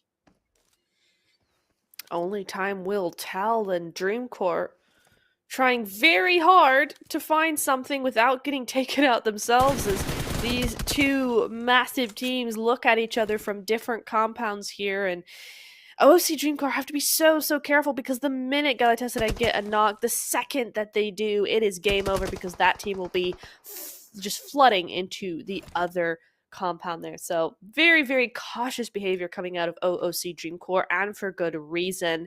And we're still only stage 2, right? This is only zone 2, and 1 more minute we'll have a smaller zone than this. And this is why island zones are so tricky. It's because that you get all of this water just by the fact that it is on an island, that the zone actually means that there's far less land than there normally would be. And that is the knock that Galatasaray were looking for, and immediately see them getting into those vehicles. It might just be game over for OOC Dreamcore if they can just figure out. Oh, yeah, and that's going to be an immediate reposition there. They're just going to let Galatasaray have it. There is no way they're going to let Bazumi go down as well. Yeah, you want to keep the players up as long as you possibly can, right? Don't want to take unnecessary risk, and I think this is a good decision being made by the side of OOC. But fortunately, we do see Mel's Nova also pulling up relatively close to the side of Galatasaray, so there might still be a little bit of an opportunity for some form of payback or something, right? But we'll see pretty soon how that is going to unfold. In the meanwhile, we are going to be taking a look here at R8 and S2G. Both teams, of course, just holding nice and steady up in towards Hatin. We don't see anybody else really looking to try and kind of cram up in here, and we are yet to see the Wildcats make that decisive rotation. Same could be said for Fenerbahce over towards that southern side, as well as Ida all the way up in bootcamp. We do see Galatasaray also now falling victim rather to a few of those sprays as the connections are being made. But here comes the play now. S2G could find a bit of an angle, but they got to just place that utility so on point. My goodness me, Galatasaray getting a little bit of a taste of their own medicine here, but with 7 eliminations, I'm not sure they'll be that bothered, but Aura is very bothered by that. Hasiko doing some great work. We've seen some great stuff from her before, and she's starting to do it again here. Laura now on the outside, about to just put that nade down, and we'll see how it goes. But that is a really nice sneaky angle from the players of S2G, and this is where it all goes down. And this S12K is no match for R8. My goodness me. A powerhouse of a team that have happened in stages before, but they are no match for those shotguns. I mean, as soon as Dynasty has the S12K in hand, run. True. Very much. Just run. That's your best. That's the best bit of advice that I could give anyone. Is if you see Dynasty with the S12K, goodbye. Because we saw what Dynasty could do in the first week as well. It was absolutely ridiculous, but I gotta love it, right? It is pretty insane, and that is why we are here. But speaking about insane, though, we've got an insane number of players looking to get themselves crammed up onto what is left of the playable area on this map. Everybody essentially now is over onto this northwestern island, except for AOR. They've gone for a rotation. They look to play the long game, as we got Jelavaya all the way up north, just chilling out in the drink. And let's see if Jelavaya is going to stay there. The answer is yes. We do, however, say goodbye to Kitty, as the blue zone has done its thing. But now this opens up a different can of worms, as we've got still quite a few contentious teams looking to get themselves secured in this coming phase. Yeah, I mean, poor AOR. It's literally from the frying pan into the fire, right? Because they're going onto the side of Galatasaray and all of these big teams who have been fighting for quite a while. I mean, Carly has 4 elims on her own, and she's looking for more as Tiam move forward slowly but surely, and they're being oh so careful. But if Tofi doesn't tell them or show them that she's there, then they are in for a nasty surprise. Well, let's see if any surprises will be had. You were talking about Tafida, but I mean, not only Tafida, we got the whole entire team of Galatasaray just spread out, waiting, getting ready to pounce, and looking at Kuai and the rest of Red Tiam here. They're not going to tempt fate, right? And I think this is a very wise decision being made by them, especially seeing that the zone is now hard shifted back to the east. So that is going to make things a little bit more complicated, especially looking up in towards Hattin and, of course, those glorious mountains as well. But also still over on towards this bridge, because this is Bonfire now trying to get themselves over onto the island. We've got Ida, we've got Fenerbahce, and a few more all trying to cram on in. And Kauai now trying to play a little bit of that long arm game, trying to reach in, but Galatasaray... Oh. Yeah, you don't want to be on the receiving end, and that is where they find themselves, is they do make a relatively quick exit out into the lobby.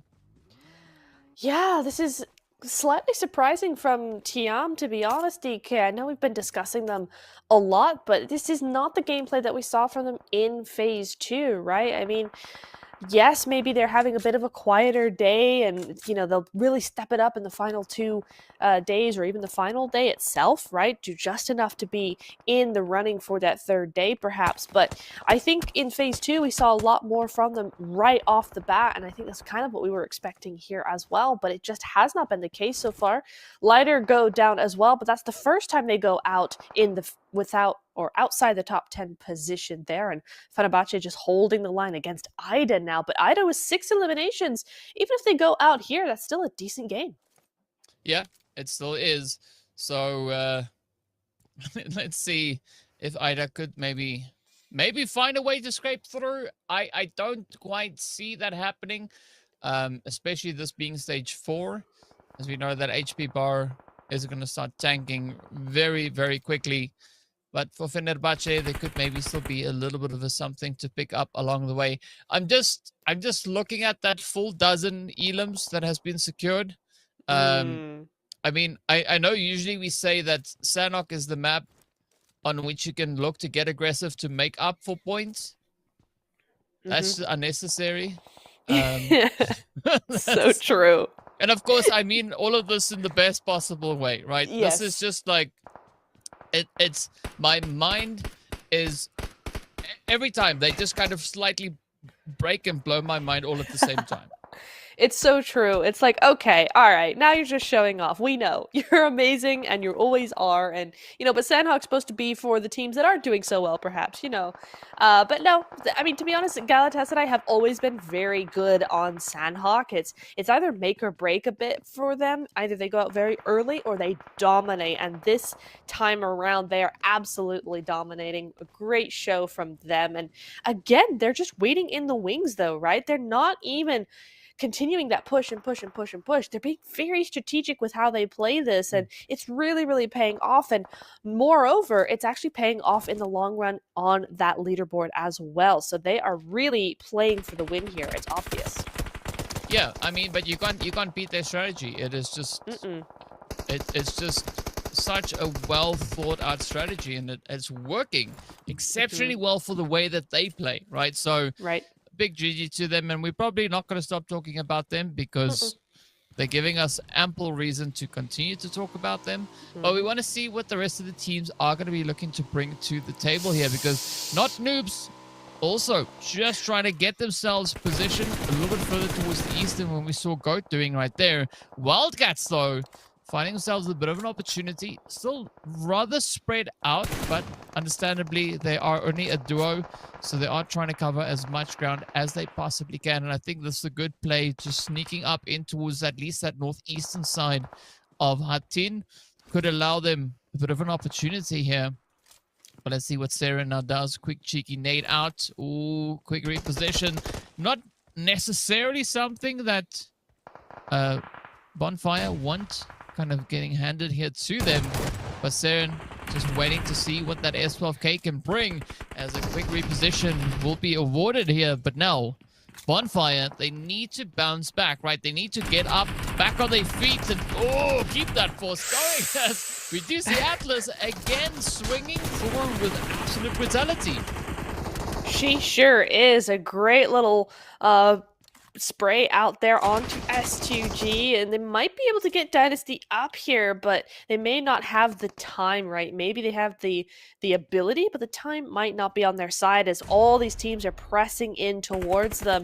Once again, the zone goes towards Galatasaray, which is a crazy turn of events here. They've got enough points, but the game is gonna allow them opportunity to get more here as S2G now just go down to that solo. And for the teams on the edge of Hattin, it's hard work, right? Because you've got all this fighting they have to do, and then as soon as they win it and they come out all, tired and bloodstained and all of this, they have to go straight into the jaws of the piranhas themselves, Galatasaray. So we'll see how that goes for them, but for now, Not Noobs are waiting in the wings onto that eastern side, and it is going to be Bonfire as well to be holding back everybody in Hattin. The sprays just locked on in. Not Noobs now trying to figure out how on earth are they going to try and survive this onslaught. As you can see, Halal just going to work, working, prodding, claiming Elam's. Goodness me. One player left. Yep. Done No and way. dusted. That is 17, right? So Galatasaray, or as I shall henceforth be calling them, I'm joking, the Piranhas, right? That like, wow. And now they move up. They've got quite a dominating position. Yeah, they're not done yet. Again, they've just tasted blood, right? 17 Elams. They're going to look to farm a few more than that. But yeah, it's going to become increasingly more challenging for the teams to respond to Galatasaray after this match. Yeah. They're running away. I mean, this game alone has them running away compared to the very good rack up of points that we've seen from other teams in the first two games. This is where we're starting to go, oh, okay, so everybody else is kind of just playing for second place, because if this is how they're going to play in the third game of the entire event, and we've still got 2.5 more days of this, it's going to be slightly crazy. Now, we can't get ahead of ourselves, right? Okay. I did just say they're probably going to win. But, we still have 2 more days. It could go terribly for them after this. We will see. But that's not what we've seen from them before, right? Once they get into this headspace, they are practically unbeatable. And Bonfire do not know that they are there. They're looking, but they don't know. And you can say the same about Fenerbahce, right? And I mean, as we know, these are 3 very capable teams. Yes. That have made it to this point, right? We can't take anything away from any of them, but as you've said, the mindset coming through for Galatasaray, and we've seen this season upon season upon season, right? It's just a thing, and it's going to take quite a bit of determination and focus from the opposing squads to pull that one off. As I mean, Galatasaray, like, what's this even? They're like, well, I mean, 1 player between us and a winner chicken dinner. Easy claps. We'll just step it up and, get some more, because why not? Right, a double-digit Elam game, that's not enough. We're going to go over and above and even go beyond. The fact that she went around behind her, she basically could have just gotten the pan out at that point. That was the kind of attitude that you saw in the end of that game, and I am flabbergasted and appalled on behalf of everybody else in the lobby, because there is no beating this team. It's been 3 seasons, DK. 3 seasons! And they still are unbeatable. I am so, just, what? It's easy. Don't let them play Sanok. Yeah, basically. Then they won't do this. I mean, that's just ridiculous to see stuff like that happening. I mean, and full respect going out to all these teams that are participating. I mean, as we know, these teams have showcased that they can play some crazy PUBG, right? There's just something over in that one team that's, I don't know. I Mm. don't know. I honestly, I don't know. But you know what I'm excited about is I'm curious to see how the other top performing teams that we had in week 2 Mm. are going to look to respond to that, right? Because they showcased in week 2 that they are capable of some pretty amazing things. And I want to see that, right? Mm-hmm. I want to see Red Team step it up. I want to see all the teams that just raked in points left, right, and center. I want to see them push, push, push. Mm. Because if they bring in a collective effort, right, they could definitely bring a stop to the side of Galatasaray, right? Yeah. They can stop that 3-season dominance that they've had and stop it in season 4, right? They could end the run right here. Mm-hmm. But as it's going to take really aggressive effort, right? So Mels, Nova, Red Team, Ida, Zeus, OOC, they can all bring it up. It's going to be tough though, because looking at what these ladies have done, scoring 23 eliminations, that is, yeah, it speaks for itself. There's I don't even have to describe it. You can just see it right there. It's a 33-point game. That's our highest point game to date. 349 meters. Yep. However, on Sandhawk is kind of crazy. Well done, Yagi. GG's. 15 total revives really goes to show you how much of those finishes were really, really there, right? 60 knocks and only 15 revives out of that is kind of a crazy statistic. But goodness sake, 3,000 damage from Galatasaray is insane. And you know for a fact one of those girls is going to have 1k damage. Yeah, I mean, we don't even have to guess about it. But we got to give it up to Yagi, though, from GOAT, right?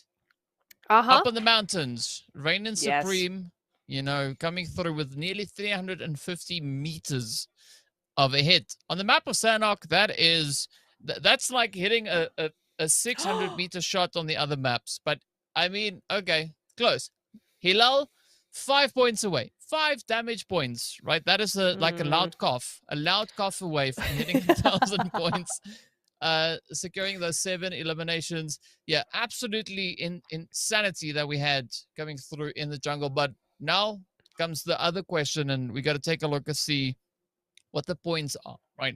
Where these teams were able to get themselves situated, because, I mean, this is just, it's almost uncomprehendable, right? It's just like, what do we see here?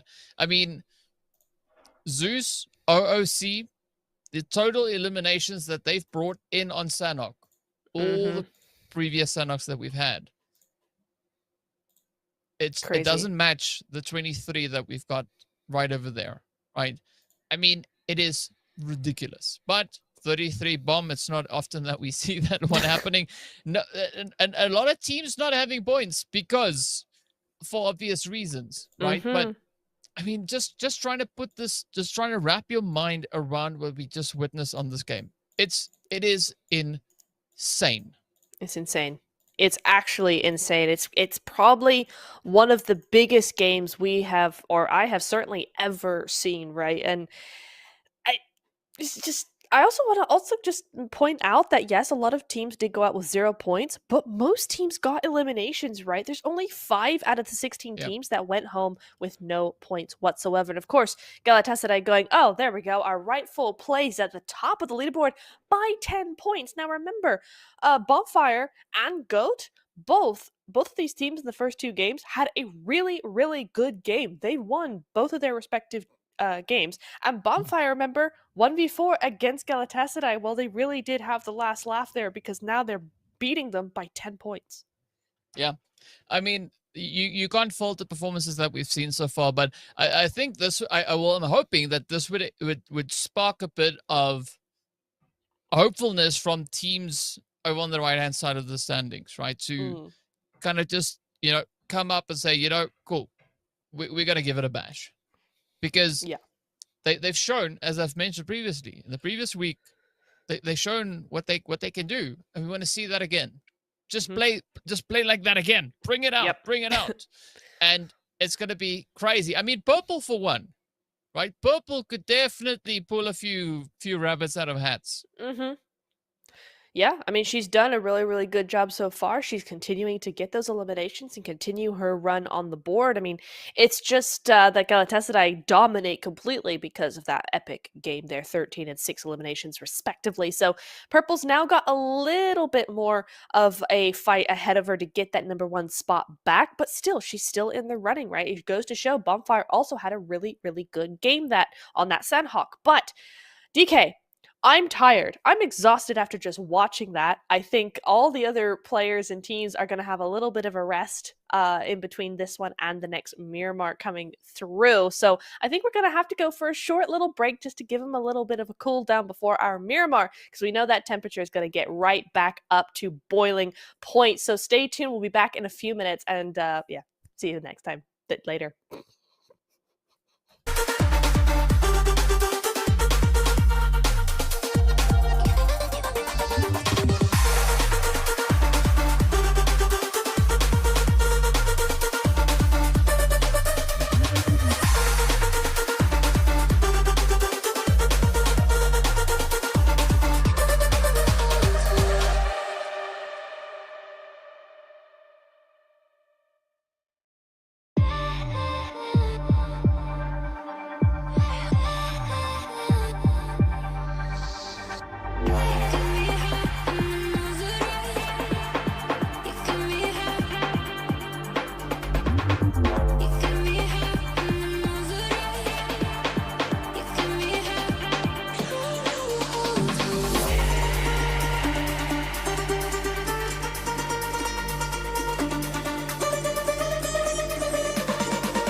Welcome back, everybody, to the PUBG Mobile European Wonder League. We are about to head over into game number 4, and we're going over into Miramar. I am super excited for this one. A little bit more space. The biggest map of the rotation should mean that a lot of these teams have space and time to work out what they're going to do. Yeah, they should also have time and space as well to add on to that. So yeah, I'm curious as to what the play is going to be from our top performers over on Miramar previously, right? I want to see Red Team do a little bit of something. I want to see R8 Sapphire. I want to see Lighter Esports, Goat, right? We want to see more coming through there. We want to see Ida Esports. Essentially everybody, right? Everybody. want them to step it up and, you know, just bring all the heat and spice they can muster out onto this lovely desert map. And speaking about lovely, the flight path is going to be quite decent. Yeah, it's not too bad of one at all. I think we've been very lucky with the majority of these plane paths in that, especially on the bigger maps, they're not going too hard shifting away from, you know, the main hotspots where teams would like to go. So that's been nice at least. Fenerbahce taking a bit of a big split there already off the plane in a 2-1-1 split, just to get as much of that loot as possible, as many of those vehicles as possible. But yeah, I echo those sentiments, DK. I really want to see more from AOR and Pmewl as well. Both teams that really stepped up in the final phases of phase 2, of stage 2 of the tournament, right? Both of those teams did some really, really good work in their respective groups. So I'd like to see more from them as well. But you're right, TM haven't had the best of days so far. Hopefully, maybe they can step that up a little bit. That zone does go in their favor, but it also goes in the favor of, yes, Galatasaray, but also Pmewl, who now have all posed to themselves. S2G on that edge could do some really, really good gatekeeping, as could AOR here. Yeah.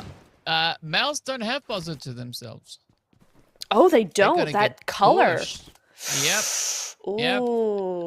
The fire has been lit. Purple doing a little bit of something over there. So getting some easy pickings on the early bits of the game. But realistically, there's 4 teams that I'm going to be watching here. Only 4 teams out of the 16 on here have not gotten a winner chicken dinner yet. Only 4. S2G, TPS, AOR Silently, and OOC. Only those 4 teams. They've not gotten a winner chicken dinner on the map of Miramar in this event. Right? Right. So I'm going to be rooting for one of those 4 to get the chicken. Fair enough. You know what? I could get behind that, right? We want all the teams to get those wins on the Miramar because it is such a substantial map, right? We get 2 maps, or rather 2 Miramars per day, and it's a big map that has a big potential for points. So if you win a Miramar, you're well on your way to one of those top spots. So definitely something to have a goal set towards. And Bonfire, I love how Purple has now 3 eliminations here. I mean, that's not good for Pmewl's Nova, right? They have to leave with a solo barely 2 minutes into the game. But I will say Bonfire Purple is so funny because, right, she is on that player focus. She's top 3 out after Galatasaray's win over on Sandhawk. And so now she's looking to add some more eliminations to that tally. She wants that #1 spot, DK.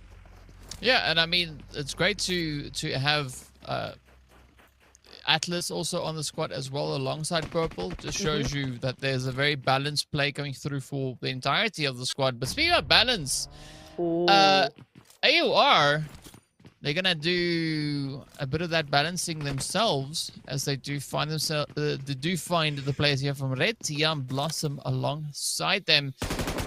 Ooh, Tiger just quickly peeling out the top there. Cat Fane's got to watch it. And this is going to be that opportunity to see if Red Team can pick up the momentum here. Can they find their foothold as we do see Cat Fane's going to take it on down. Oh, and the follow through is there. Kuai also getting taken down. And now it's up to Hannah and Tiger to kind of keep that torch going.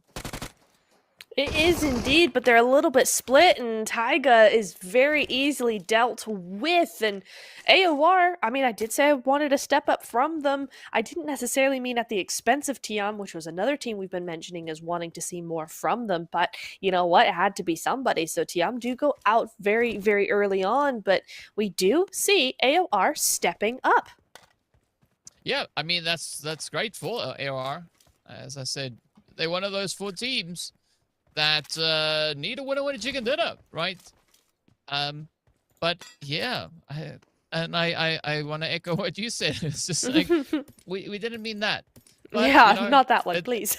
yeah, it's gonna happen some way or another, and of course we'll find out soon what these teams are gonna be doing, as we've got just a little bit under 4 minutes left. And surprisingly enough, this is almost kind of the exact same zone that we had in the previous Miramar of the day. So I want to see what the result is going to be. Will it be the same as that we had previously, where Bonfire got those 12 eliminations, or is it maybe going to play out differently? Could it maybe be Lighter Esports to step up and clutch that winner chicken dinner? Of course, only time will reveal all, as we'll find out pretty soon as the teams will start to make their way through. But interesting thing, as I mentioned, that there's only 4 teams that have not gotten a chicken dinner. This is the only map that is the case. Oh, interesting. It's not on Erangel or on Sanok. It's a lot more concentrated, right? Miramar seems to be the favorite here, right? Everybody gets a chicken, just about. Right. Yeah. Well, that means there's more room for those teams that haven't gotten one yet to get one, because we know it's possible. Everybody else has, so why can't you? That's for sure. Here is Ida going to be looking over in the Los Leones area, it looks like, right down to the southeast side of the zone. 2.5 minutes till that zone does push them further in, potentially, and is going to be looking quite decent for them. They're on their own, at least for the time being. Zeus could be waiting in the wings here, but I doubt it, right? They're not going to be really looking for an altercation just yet. They're much rather going to be looking forward to that La Bandita area, away to the north side of Los Leones, and we'll see how that works out for them. In the meantime, we see a few teams starting to move into that center or mid-range, and there's a lot of hills going on. Yeah, well, let's see, right? It is going to be go, go, go. TPES trying to get themselves away from prison all the way back up into the safety zone. I mean, looting-wise, I can understand why they would go there, because it's not necessarily a position that a lot of teams... Come on, get it. Oh, Land it. come on. Oh, she landed it, just the wrong side. Yeah, that was useless. There we go. There we go. Yeah, just having a quick rollover. But yeah, so like I can understand why they would go all the way down south, right? It makes sense. It's just usually the rotations could sometimes be a little bit challenging, especially if you wait a little while too long before looking to do so. But yeah, it's only going to be phase 1, so there's still a bit of an opportunity for them to get out of that southern position. So yeah, hopefully they can get in soon. Meanwhile, S2G, they are going to try and just push up into a center zone. Yeah, and this is what I'm not surprised to see at all, is Galatasaray holding on to a bit of a more elevated position here. It does give them quite a bit of flexibility and capability when it comes to playing these angles. But it is going to be S2G looking to step up to the plate as we got Dynasty. I don't see an S12K, but however, it is going to be a UMP. Oh, not going to find the hits though. Let's see whether or not S2G Seren can maybe try and follow through. Seren and Aura, the final 2 contenders left here, looking to see if they can clean it up. Keep a close eye. Carly just there on the side. Quick exchange of the utility now coming through. So this is going to be S2G trying to pick up the numbers. Good follow through, but a quick nade to close that one up. Aura now going to have to try and make this one work for the team. Seema doing amazing work with those utilities, those nades just popping off. But, oh, yeah, that is not going to be the way to go, though, for S2G. It's not, but a valiant effort was made here, right? And they did get rid of Tofida, so now that's Galatasaray down 2-3. And STG do go out with those 2 eliminations, so every time they're putting points on the board, I don't think we've seen them go out with 0 just yet. So while it's not the most impressive day so far, it certainly is one that continues to put them up the leaderboard a little bit. So a good result from STG, not something that can be super sad about there. But we're now looking over towards OOC, who are going to possibly go up against Zeus here. Do they know that there's a team here? That is the question. Yes, they must do now as Amaya goes out. And they're going to run away very swiftly as Rose is getting shot to bits here. That one wheel being gone just has to get to a rock, and that's going to be her cover for now, as Kylie's now in another vehicle looking to just regroup onto that compound. Well, I think it is safe to say that that buggy has been retired. But now there's going to be a little bit of pressure on the side here of OOC to see if they can kind of get themselves out of a bit of a hole there. Zeus, though, I like the quick reactions that they are showing here. Even though they're only a duo, still going to try and be quite a bit of a trouble over onto OOC. So I think this is a fair exchange between both sides. Both teams, of course, just going to try and push this one to the absolute max. But yeah, we want to see just how far they can look to take this one. And OOC, from what we saw in previous games, they are no strangers to, you know, picking fights and kind of holding on to those plays. But Zeus, they are no strangers to getting their hands on that winner chicken dinner. So the pressure is going to be on to see who will be the ones to step up and clutch the game. Go to the meanwhile, they're just going to continue to roll on up as they now decide to pull up towards, well, Power Grid. Yeah, but look who's also there, right? AOR in the gray are the team over in Power Grid, so they're going to be very careful. I don't think they actually realize that there was a team there, but they will notice it sooner rather than later as OOC Dreamcore the next to step up. Now, or rather, Rose next to step up. They've gone back to that compound. They said, no, how dare you take out our teammate, and we will take you out completely there. Bazumi with 1 elimination, and they're going to have to be very careful here because that is Galatasaray waiting in the wings up at the top of the cliffside there. An interesting move from them, but there goes Zeus Botsud going on out. I believe that's going to be Zeus taken out there. Not sure. We'll see how that goes in a moment. And that is Go actually moving away from Power Grid as well. They're kind of spreading out over those cliff sides, kind of moving away from Power Grid a little bit. AOR can't see them right now. And I don't think they're planning on doing that anytime soon. AOR up to 4 eliminations. So again, a very good start to this game. Yeah, it's going to bode quite well for them. But the zone is going to continue to do its thing. We've still got a minute and a bit of change left until the teams will have to make their next decisive plays. I like this for Not Noobs moving in on towards that southern side. Just kind of creeping up behind the players here from OOC. Things looking quite similar, a little bit more towards the east with the players there from TPS as well as R8. Either also going to be holding it nice and steady. So I think the teams are playing a very respectable approach. Nobody's going to be looking to make any outlandish moves, at least not for now, right? They want to have a little bit more information. They want to know where that zone is going to force them to go towards. And of course, that allows a team like Bonfire now to continue with their rotation coming through from El Pozo to make the entry up into a zone. But I think the next big call for them at least is going to be where do they choose to rotate towards, right? If they move up in towards Monte Nuevo, they're only going to find 1 inhabitant over there. That is going to be Dino from Mel's Nova. Anywhere else, they might not be as lucky. Yeah, it's going to be an interesting one indeed. I think I really like AOR's position because that's quite central. The rest of the teams are trying to move into tiny compounds here and there. But we'll see how that goes. I was going to say that it's interesting that Bonfire were still in El Pozo after all this time, and they've just managed to sneak into stage number 2 zone here at the very last minute as stage 3 is about to go up. But we're seeing some very strong positions coming in from a lot of these teams, and I think it's going to mean that it's it's a very, very good, entertaining game coming up because all these teams are very strong. All these teams have very strong positions. And as that zone moves down to the south side, it means all these strong teams in their strong positions have to move with each other to somewhere else. Into a stronghold, maybe, perhaps? Maybe, perhaps, yes.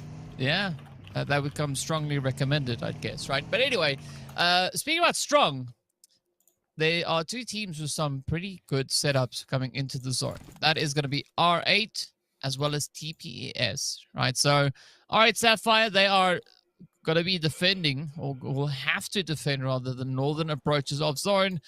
And, well, TPS, they've got control of that slightly more southern position. So the pressure is going to start to climb now as the teams take their approach. They will come through with the rotations. It's going to be Lighter just on the edge of zone, looking to play a little bit of gatekeep here. As you can see, Galatasaray starting to rotate up amongst several others.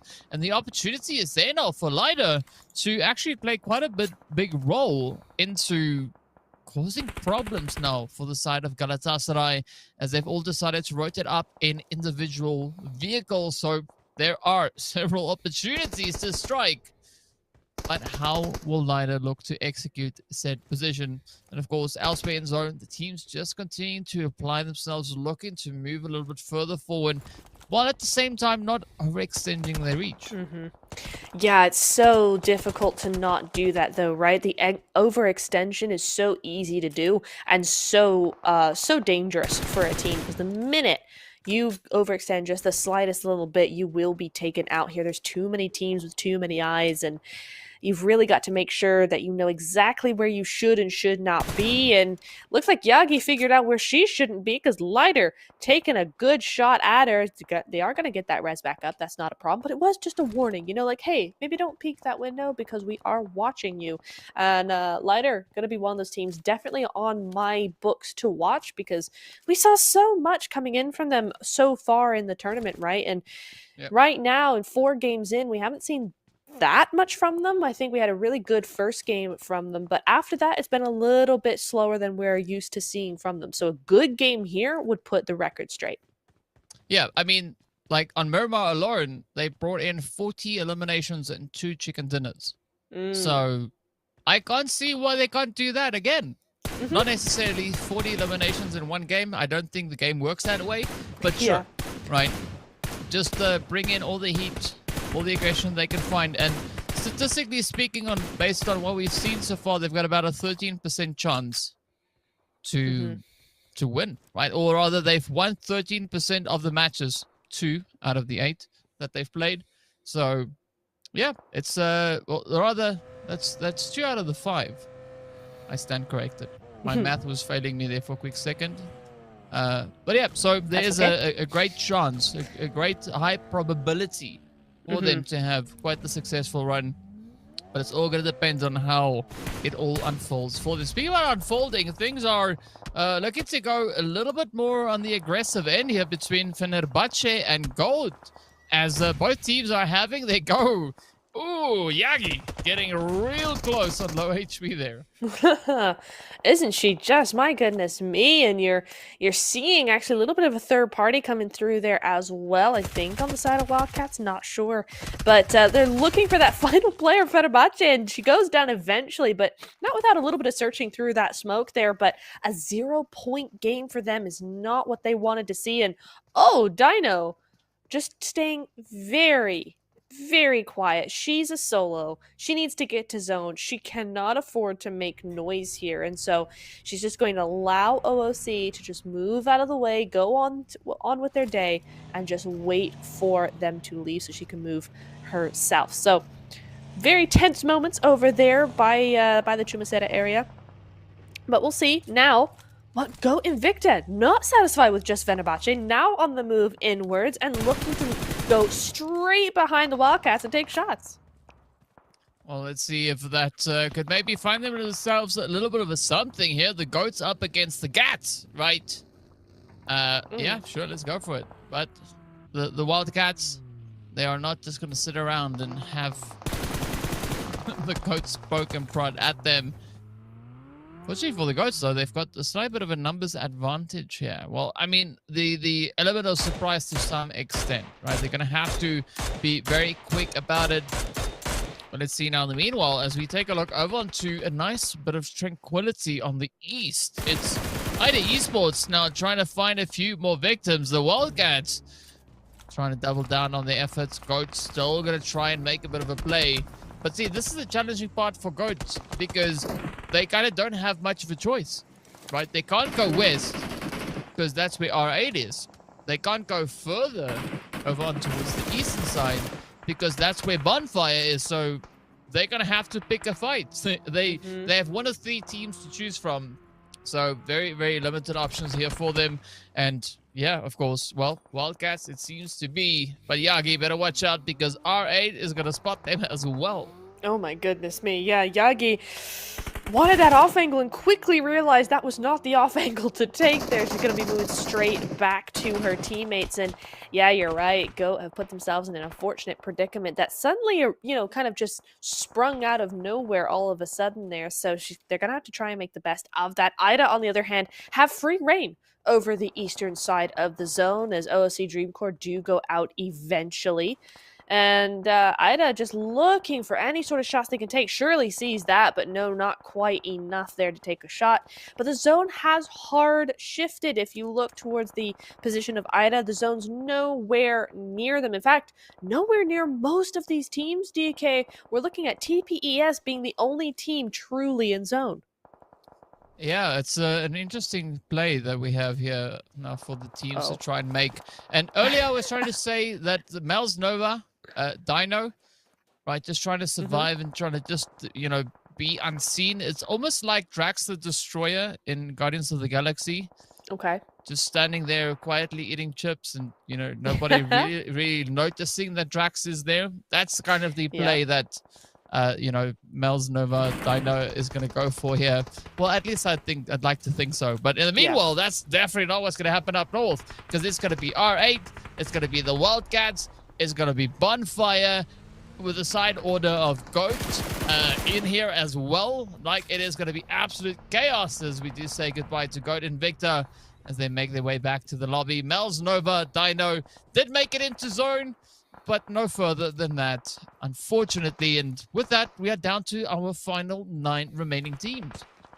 We're into the placement points now, DK. This is where those points start to rack up simply for surviving. And these 3 teams on the north side, they're going to do just that, or at least try to, right? We got some big names over onto the north side. You've got R8, you've got Wildcats, and you also have Bonfire as well, up at the top there, that duo coming through, and it's going to be a real challenge for any of these teams to move in, considering the north side of the actual zone is pretty occupied.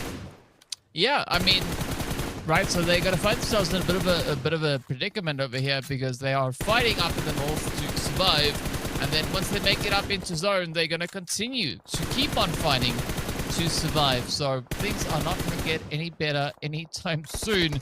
And that church that we were talking about in the first Murmur now comes into play as it is exactly in that sweet spot we have said, right? Yep. If Chumacera is more towards the west than towards the east of zone, that is going to be prime real estate, and that is exactly what Galatasaray are going to be doing right there. But the Wildcats, they're going to come pushing on in. They want to find a bit of a way through. And unfortunately, TPES just denies them any access to that zone. Bonfire also going to get snuffed out as they make their way on back. And with that, we are down to our final 7 remaining squads. And looking at this, AOR, Jilavaya, the big survivor for the team there, is going to try and hold it nice and steady down towards that edge.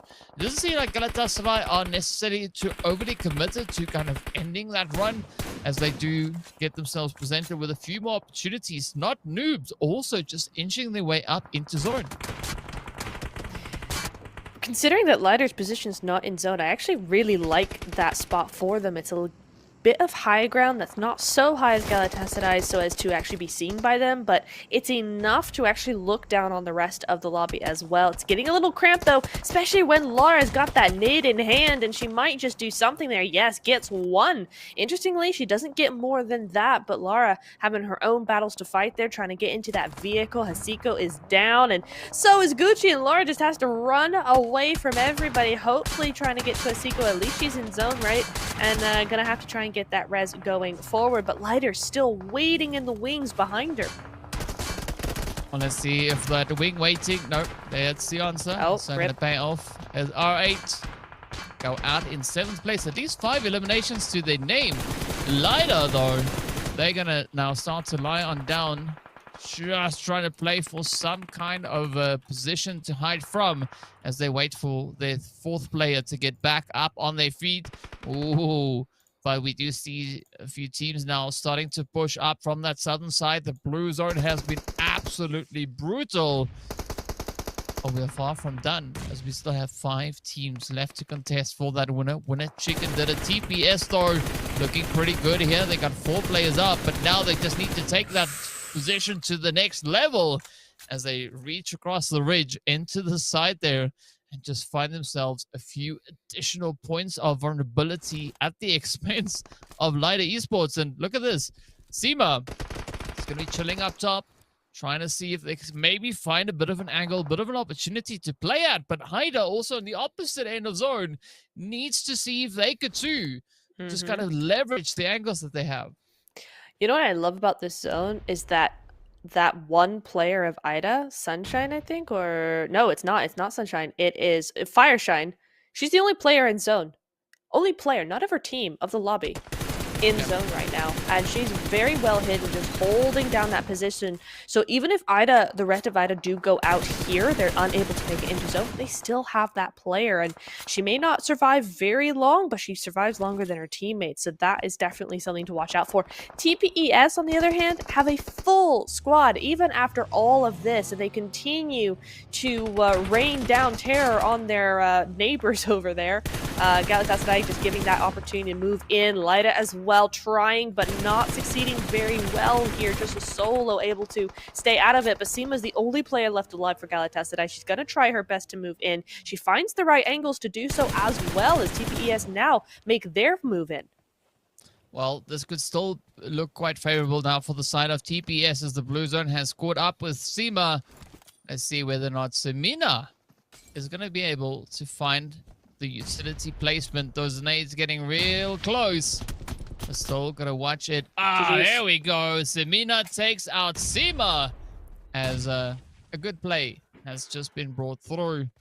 And now all that TPS needs to do is find the last 2 players standing between them and their very first winner chicken dinner, not only in the finals, but for the first time potentially on this map this season. Right, 1 player left. That is it.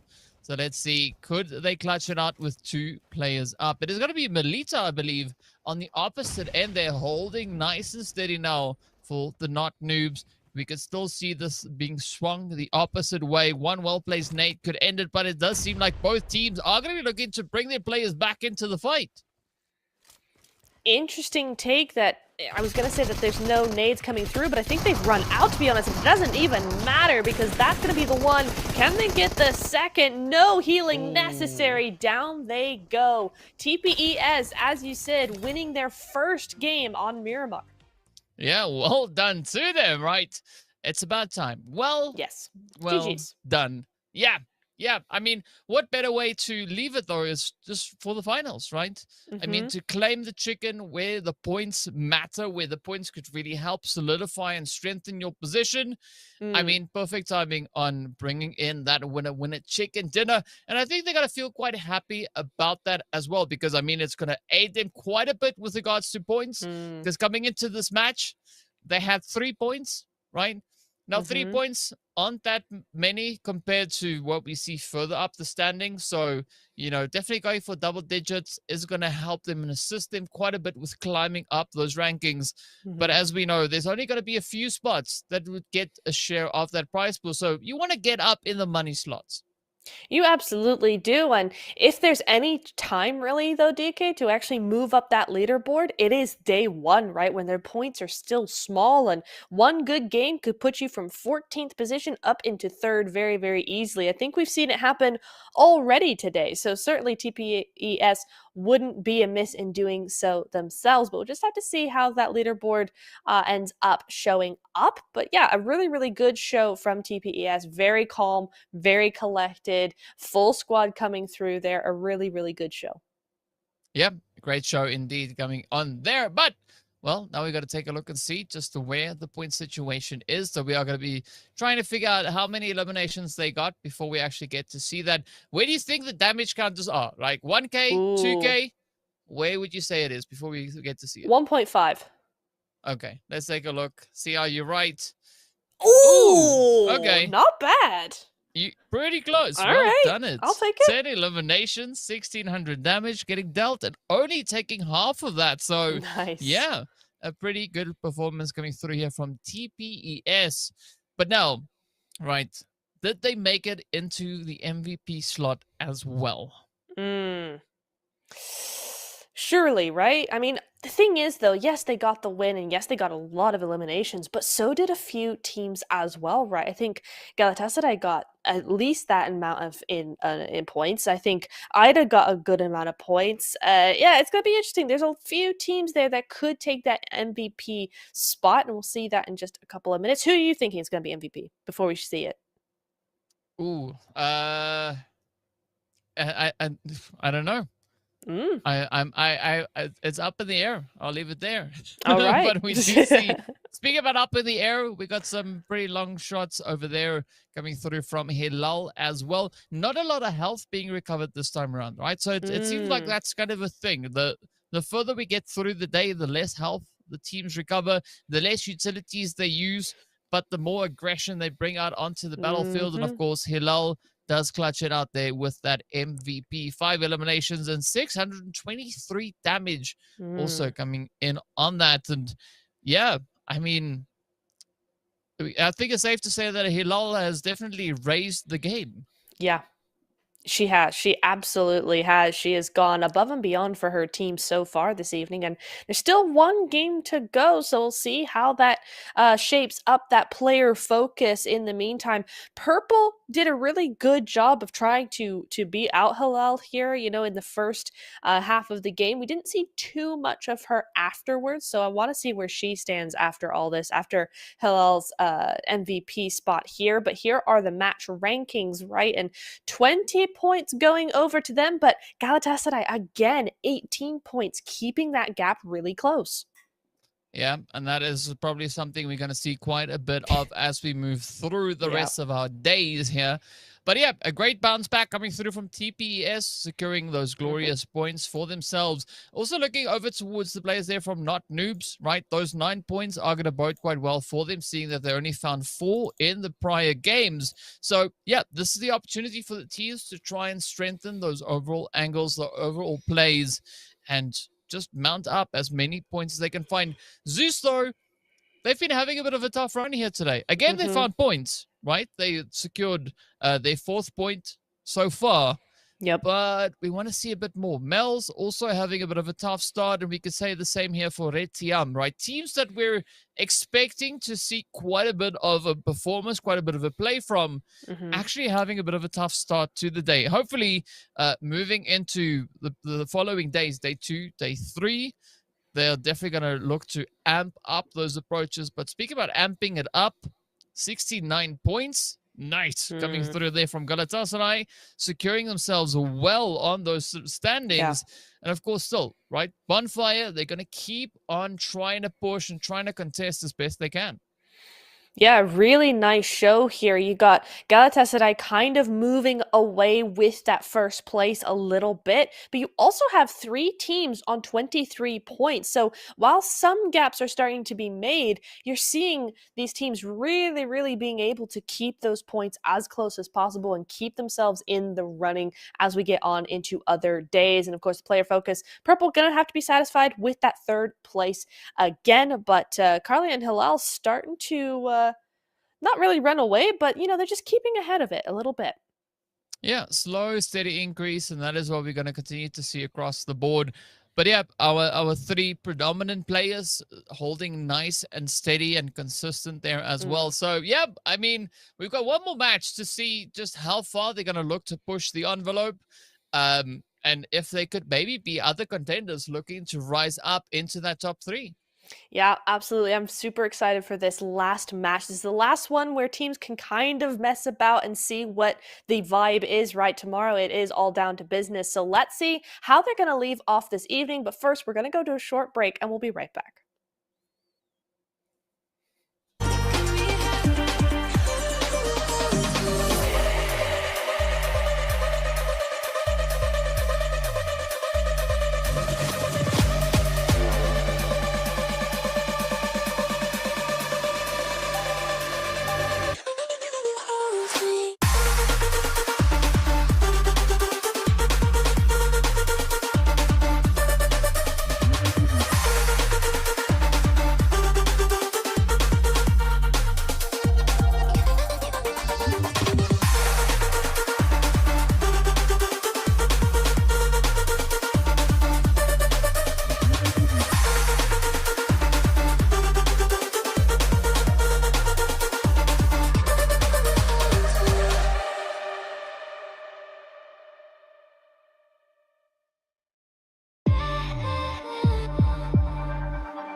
Welcome back, everybody, to the final game of day 1 of the finals. It's always a mouthful every time we come back from break, but we're here on to Erangel and DK. Who are you looking to shape up this final match? Ooh.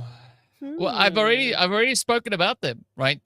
It's true. There are 3 teams that I would like to step it up. Zeus, Retiam, and Melznova, because they need points, right? Same. And that's what I'm going to be looking towards to see what they're going to look to bring out here. And I mean, looking at the performances that they've had on Erangel before, they've performed well. There's no reason for them not to be able to perform well. I mean, Melznova, they got 2 chickens. Zeus, they've got 2 chickens, right? So bring the chickens. Yeah, do it. Bring us all the chickens. We're hungry.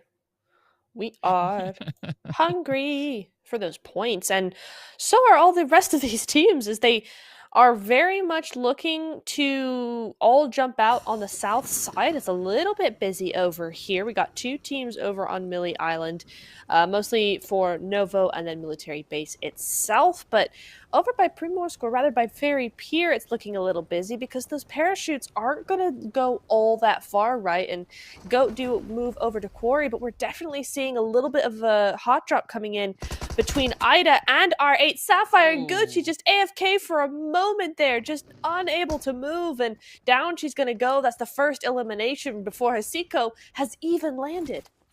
I don't think Gucci was AFK, right? You can see Gucci's kind of gyro moving. So I'm not quite sure what was the reason there, but yeah, it's unfortunate for R8. A little bit of a bumpy start to the match right here.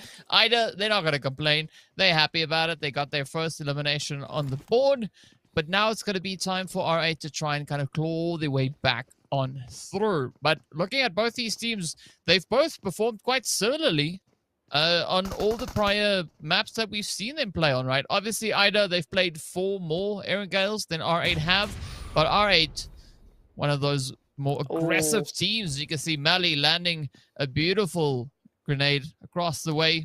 Will the Molly be able to kind of close that one up? It gets real close, but fortunately for Ida, they're still managing to kind of hold on. And this is going to be that chance now for R8 to bounce back and really aggress onto the side here of R8. And that's what we not seeing too much of just yet.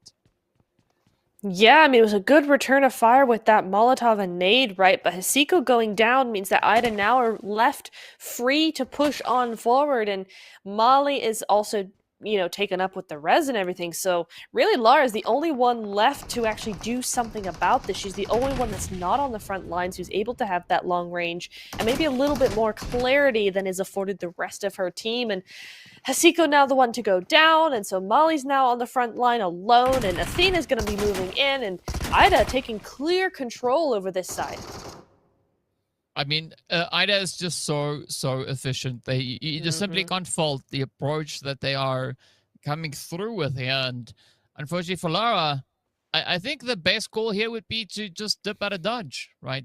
Move to the west, maybe rotate north, especially north. I think north would be a really good call because it is open all the way up to Gatka, even all the way up onto Everest, right? So there are so many opportunities for Lara to get out of here, and there's no shortage of vehicles. We did see a little bit of something there as well. So Lara just needs to bite the bullet, get in the car, and just get out of there. Play for those placement points. Get R8 into the later stages of the game. And that seems to be exactly what Lara is going to be opting for right here. And I mean, R8, right, they've not had a bad day, but it wasn't a great day so far. And I mean, we'll just say it's just a little bit of that teething process for the first match back after a little while not playing against these teams right here. So yeah, I'm expecting tomorrow's going to be crazy, right? Because there's no excuse. All the teams have had the opportunity to get themselves acclimated to what is expected of them right here in the finals. And I'm really looking forward to that. But until we get there, we're going to have to see how the teams are going to play out the final match of the day. And previously, you were talking about the spread in the zone. we see quite a bit of a spread for the teams this time around, right? Aside from that little bit of hot drop action that we had down in towards Ferry Pier, there's not much of that elsewhere. Even up in Yasnaya, even though the teams are relatively close to each other, they're not really that close. No, they're not, and you're right. That is a theme that we're seeing throughout the map as well. Lighter and Zeus, the only other team that come relatively close to each other there, but still Lighter maintaining a wide berth around Zeus, who have apartments at the moment. So yeah, a very, very much not really anything going on there. Not Noobs are looking to potentially gatekeep Bonfire here. They know that Bonfire went over there. They always do. And I think Not Noobs might be looking to gatekeep that position. They're right on that eastern edge of zone. So we'll see what comes from that. But otherwise, yeah, teams have a very easy entrance into zone. Most of the edges are clear. Most of the mid ground is clear as well. There's still plenty of opportunities to get the position that each of these teams really, really want. So with 3 minutes left to go, I think we're looking at a pretty quiet start to the game. Yeah, I think it's a respectable start coming through here. So the teams have the opportunity to make sure that they feel adequately kitted out to move forward. And there's a lot of opportunity for that. I'm curious as to how Red Tiam are going to try and get themselves out of Yasnaya and rotate it up into Wood Zone. At least for Cat Veins and Tiger that we have still kind of holding up into Yasnaya Poliana, because you don't want to bump into Pmewls, right? And that's the nice thing about Yasnaya, or just any city in general, is there's so much space. There's no reason for you really to get stuck in a fight, right? You could still, at least in the early stages of the game, quite comfortably rotate out of that. But we can't say the same about the positions towards that western bridge. We do see Ida starting to explore the options a little bit more. We do see Lara from R8 also now moving down to the, as Max would call it, the yellows, getting really close to that. And of course, Goat, they also now just moving in up towards, well, nearly Chopsticks, a little bit further down south from that, but still an interesting position for them now to look to take occupancy of. It is indeed, and in fact, the trajectory that we're seeing for most of these teams is a central position. They are deciding that, or rather, you know, kind of thinking that this zone is going to be going into the Pachinki area, into that south side, that south coastline, centering up there. No hard shifts at this point in time for these teams. At least that's their way of thinking, and we will see now that land opening up onto the north, the west, and the eastern sides. I mean, southern side as well, but the only two teams that are down there are currently looking at each other and trying to gatekeep each other. So there's a little bit of an altercation that will be brewing very shortly there, because with the zone pressing in, DK, I don't think Bonfire are going to have a chance to get that rotation going. Yeah, it's it might be a bit of a risky play. I mean, because the blue is going to help just make things a little bit more challenging for them to pull off a successful rotation. But I'm looking at Pinky, though, from Not Noobs. Yes. Moving towards the southern side of Bonfire. That could be quite a bit of a strategy to look to play. And I see another approach right up here between the players, of course, coming through from S to G, as they also take a very quick, sneaky slide through, just pushing through ruins, trying to go through undetected. So far, it seems like it might have worked out, at least for the time being. And then we've got a very similar kind of situation over towards Shelter, right? AOR and TPES also finding themselves relatively close. We've got Lighter Esports now holding on to ruins, as they are also going to get tested. I believe that's the Wildcats that they're going to have to try and maybe figure out how the play is going to work here as the zone gets ready to pop. And for the teams, it's going to pull them further down towards that southern side. It is indeed, but they finally found Lara, so that's going to be Ida up to 4 eliminations, and R8 out completely there. GG, she tried her best to survive as long as she could, but, you know, they're all centering up on those yellow buildings, on the yellows, as we said earlier, and so there wasn't much room for her to hide. AOR also finding that they're rotating right alongside TPES, and this is where Zuzu might have a little bit of a problem, as now AOR going to be rolling around and around trying to pick off any of these eliminations that they can, and the rest of TPS don't have much else they can do about it. Yeah, but I mean, I think we've got another team that's now opted for a bit of a circling approach, right? Not quite the piranhas that we had previously, but these are more like a vulture approach coming through as AOR not so silently starts to move on in, GG's. setting out the grenades, just trying to pop out those windows as best they can. Already finding themselves quite a bit of an opportunity here. Those are now 2 eliminations that they have under their belt, and they need 2 more to get that full squad vibe. But unfortunately, the rest of TPS, they have not decided to hang around here. They've instead prioritized that zonal positioning as they moved further and further afield. Speaking about moving afield, I'm going to be looking down in towards Novo and the surrounding area to see what is going to happen. Will Not Noobs be able to get that jump in over onto the side of Bonfire? I mean, like, get Purple first, and Purple's been such a great asset to Bonfire so far, but she goes out early, and that is the first of potentially 4 eliminations that could go to the side of Not Noobs. Now, Not Noobs are a team that have needed these points. We've seen some really good rotations from them all evening, but just not being able to put that into points, right? It's just not been converting all that well. So a good start to a well-thought play coming in here. I really want to see what's going on because now that second player has gone down on the side of Bonfire. Well, it's not only Bonfire that find themselves in a bit of a hot seat. It is going to be Wildcats and Lighter in a bit of an altercation here. Lighter trying to see if they can maybe wrap their way through the hills here, as they are both now still trying to vie for an angle to get out of Ruins. The zone just up ahead. Melcy could definitely look to clutch this one out. It is going to be just one player up ahead. Quick little bit of a trade coming through with the UMP, but unfortunately gets traded instead. Now the pressure turns on towards the final hopeful for the Wildcats, right? Istanbul Wildcats next. Rhea, unfortunately, will be making their way back into the lobby as Elena eliminates them and sends them back. That is their final play for the day. Lighter, though, they're going to be feeling quite comfortable. 4 eliminations up. Beautiful squad wipe that they've got. And they've got free reign up in the Northern Territory. They do, and that's a pretty good result for losing 1 player, right? That's not too bad of a price to pay for those points and that access to the zone, as you say, right? They have that maneuverability. And just to point our attention back down to the south side very quickly, Atlas seems to have evaded Not Noobs' trap there. So that is going to be that 1 solo left for Bonfire is actually able to move out of there and into relative safety as the zone moves down to the south side to encompass quite a good portion of that island as well. So we're starting to see now these teams get closer and closer together. DK, a good show of points on the board so far, but that's only going to get up as many of these teams that do have points currently are in the middle of zone. Yeah, I mean, Atlas might have found a position of some kind of security, however temporary it might be, because Not Noobs, they've decided to move in.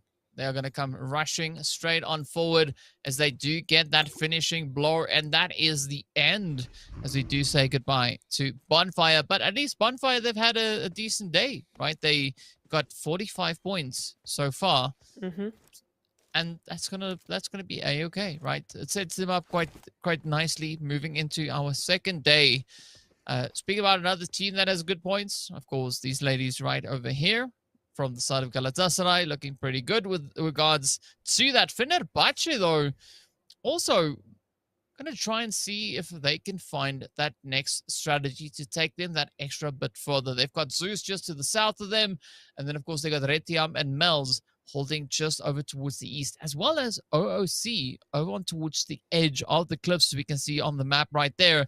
But the zone is going to decide to pop very, very soon. And I think it might maybe pull down to that bridge. Whoa. Ooh, no, it doesn't.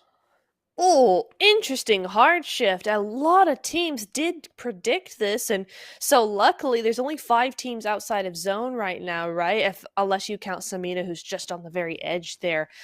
Interesting play coming in from Fenerbahce there. They got out in the open, just behind a a car, a vehicle, a buggy, if you will, but now they know they got to move in somewhere. That position's not going to hold them for long, and so you see them directly moving up to that north side, and actually Lighter looking to move into that same sort of area, so it looks like Fenerbahce might be actually taking these compounds, which will be much safer for them, because I think Lighter are going to be taking that hillside, but TPES, that solo, still remains. She's got to move in as well, and so it's about to get very busy on this eastern front. Oh, wait. Yeah. Very busy. Yeah, great minds think alike, right? Lida, Fenerbahce, all now vying for the edge. And looking at the way that Lida are actually rotating up into this, they might even still be able to survive that initial onslaught. Melina looking to maybe draw a little bit of that fire away as Elena now pops on the side there, just quickly finding a bit of a vulnerability into the players there from Fenerbahce. Meanwhile, OOC finding themselves in a predicament of their own, as they are going to have to try and kind of work their way this way and that around S2G. But fortunately for them, Goat Esports are going to help alleviate a little bit of that pressure, as Goat and Victor now look to maybe just reinforce rather a bit of a position, but up goes that full send as OOC now descends down upon S2G, trying to find the plays up in the window, but they've all now been cornered up in the bathroom. That is not the spot where you want to end your run in this map, but that is maybe exactly what it is going to be. 7H though, super low on HP. That is like 1.5 HP nearly. That is crazy. And you know what? That S2G player is going to be so mad that it didn't work out, right? It's just like, oh my goodness. Oh, that car's upside down. There's a whole thing going on. Lighter and AOR looking to have a little bit of an altercation here, and it's all chaos as the cars keep flying in, but Lighter gets taken out eventually. I mean, talk about moving from the frying pan into the fire. That was us just there, from S2G fight into that fight with Lighter up there. I mean, right into the thick of it. What a play coming in from AOR. Yeah, I mean, most importantly is like someone's just going to tell them that they can't park there. It's not a designated area, but I guess it'll work for now, at least for the time being. Meanwhile, OOC finds themselves in a good spot, right? They've not lost a single player. They can still bring Bazumi back into contention, but the vehicles continue to fly on through. AOR Jalavaya with a quick, swift reaction on that. It is going to be not noobs now looking to continue to push on in. Again, this is that lovely parking spot that we were talking about. And it seems like, well, if there's one car there, we're going to look to pile in a lot more, as Pinky now also just moves up. Fortunately, leaves the vehicle out on the outskirts, and this could open up quite a bit of an opportunity here. AOR just trying to kind of outstrafe, survive, and outpace their way out of the spot. Goodness me, what a bloodbath this is becoming. But it is over the ridge, and Matesha does hold all the power as the zone starts to move on in, and that nade is really, really nice. Now it's just not noobs, down to a duo. The nade is good in that return, but again, they're just outside of zone, and Kiss is very, very low. Both of them are very low, actually. That nade should be the finisher there. It's not quite. But the next one should be now, as Matesha now needs to heal on up very, very quickly. Oh, this could be a really dangerous spot. If somebody behind sees her, she's done for. Yeah, and we can see there's a team there by the name of Fenerbahce, like those lovely pink dots on screen. But yeah, AOR, they need to be quite careful as to how they play this next approach. I mean, it looked like they had quite a bit of an advantage against this idea of not noobs, right? Not noobs. They were out in the blue, but they've managed to claw their way through, just holding on for dear life on the edge of Potato Hill. But now it's going to be Jalavaya taking the plunge, rotating further down south, just trying to get themselves secured up in zone. But up comes quite a few teams now starting to just move forward. OOC still trying to make a little bit of something happen all the way from this far southern side. They've spotted out the rotation coming through from Goat, but Goat, they are undeterred. They are instead going to be prioritizing positioning as they now move closer and closer towards center zone. But the trouble about the zone is there's not a lot of options left, as Matesha now gets dealt one of those glorious grenades that she so willingly sent out onto the side of not noobs. I always love those shots where you can see that nade coming from a mile away directly at the camera. Is always so fun. But not fun for Matesha. No, certainly not. She does go out there, and Not Noobs looking to just move on in, but they catch her out very easily. And AOR silently going to have to be satisfied with those 6 eliminations. And off we go into the top 10 as the zone has continued to shape up over onto those South Pachinki Hills. So all of this is about to get very, very dicey as the open area is the only one that's afforded these teams. Yeah, it's going to be a very tough position to play through. I mean, yes, we do have some trees and rocks and boulders and things for teams to try and hide behind, but it's not going to be easy by any measure. And I like the way that the zone is continuously trying to challenge these teams, right? It's like, well, you know, you think you're good at PUBG? Let's test you and find out how good you are. Looking at the edge of zone up on towards this northeastern side, it's quite a bit of a test. Who will pass? We don't know, but you can see Dino going like, no, no, no, not that way, not that way. Maybe go the opposite direction. And I like this confidence now being shown here by Not Noobs, right? I mean, they were not necessarily showcasing all of this in the prior games, but now it seems like the switch has been flicked on their end, and they're like, you know what? Let's play, right? We're going to go and have an absolute blast right here on Erangel and try and finish strong. Goat Invicta also looking to kind of set quite a bit of a precedent here for themselves. Good angle towards that southern side. But now the troubling play here for Goat is that they're going to find quite a bit of opposition down on that southern edge. Ida also going to get packed up and shipped out, as they will walk away with 4 eliminations up. But it's good to see the players there from Red Tiam also now being showcased up in the feed, right? They are starting to hit the shots to trying to make those connections, but they got to follow through and get the elims in as well. They do indeed. They're on that southeastern side of the zone as well, so could be some potential there for them to take advantage of that chaos. I was going to make a comment that, you know, Zeus, another team that we have seen fall a little bit short in the last few games, is now in the top 10 with a strong compound, but it's outside of zone, and as they try and move in, it's going to be harder and harder for them to maintain that full squad. In fact, they already cannot do that, as one has been eliminated there for Goat. Goat took him out, so Zeus going to be down to 3. It's going to be a tough run for them, and their only other option other than Go is to go through Galatasaray, which is not an easier option by any means. So they have to think long and hard here, but they've only got 20 seconds to do so. Yeah, long and hard and very limited time. Long and hard and fast. Yeah, yep. All the above, right? What she said. But the Goat, this is a great position. As you can see, quite a bit of an opportunity available to them here.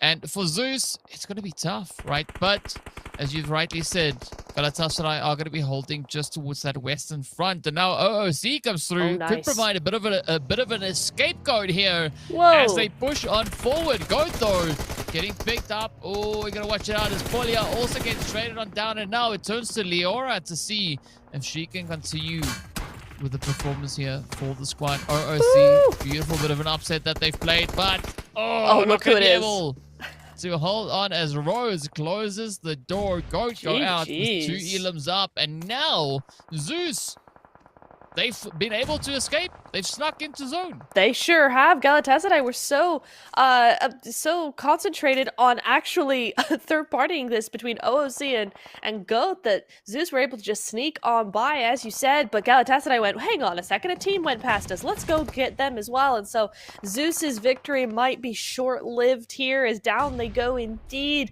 unable to withstand the tempest that is Galatasaray. And Not Noobs, on the other hand, the only team in the zone, really, only team in the lobby in the zone, right? And this is going to be where that Erangel 2.0 comes into play with all those new trenches. Well, new, it's been out in a couple of years, but, you know, trenches and dips and things like that to play from out in those fields. And DK, though, you mentioned Red Tiam earlier, and here they are, still a full squad, not many elims to be sure, but this is where now they can start making those plays.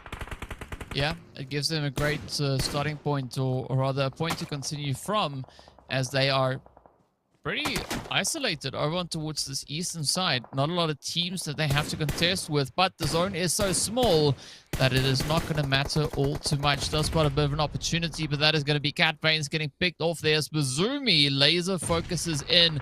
Now it's going to be N77 getting pressured as Fenerbahce continue to try and blaze their way moving forward. A nice little bit of a 3-1 split going through there from the side of Fenerbahce, but OOC Dreamcore also going for a wide approach as two of their players just full send it up into the side there of Red Tiam.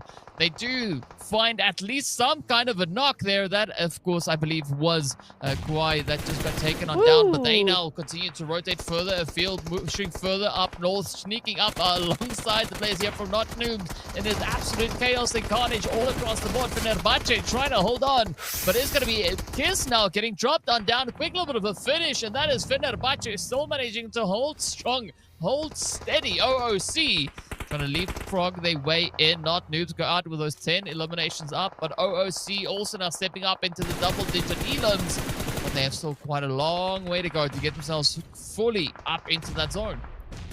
My goodness me, don't they just? And the nades keep on flying, able to bounce around on these trenches here, and that means Halal is down. Fenerbahce having a fantastic approach from that compound right over into these trenches. Over on Delicious, though, those nades are good. Getting her out of that vehicle. That's a second one for Fenerbahce, and they may not be able to hold on to this position much longer. Barbie pops up trying to get that knock. Does get one with the Bison, but that has shown her exactly where she is, and that nade's going to be coming through. But what a great return there. Great bit of fire, but unable to come through. I love the push against that nade, right? It's a really, really good play, but unable to hold and withstand against the firepower of Galatasaray. That's going to mean that Galatasaray into that top 3, still a full squad. Tiam still a solo out there, and OOC Dreamcore with 11 eliminations and a full squad. I mean, this is looking pretty great here for OOC. Let's see whether or not they'll be able to clutch it out. Still some good pacing. They, as you've mentioned, they've got all 4 players. The HP bars are looking pretty decent. And realistically, they're the only team that can compete against Galatasaray at this particular point, right? Because, well, you can't. Red Tiam is not a team. There's a solo, so it's quite difficult. But Rose now has been spotted out. The smoke is going to start to dissipate as they quickly fall back. Red Tiam go out in 3rd place, at least now managing to score some decent points, getting those placement points as well as the eliminations. But now it turns to OOC Dreamcore to see if they can clutch up right then and there. Both teams now pushing in here have had their hand at a winner chicken dinner on Erangel, but who will be the one to claim their second chicken on this map? Both teams now in tight contention, and there we go. Galatasaray going to secure their second victory for the day, and of course finishing strong as well. But you got to give it up though.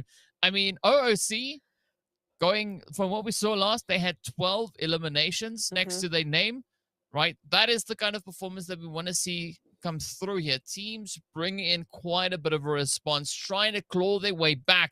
And I mean, OOC Dreamcore, they had 14 points prior to this game.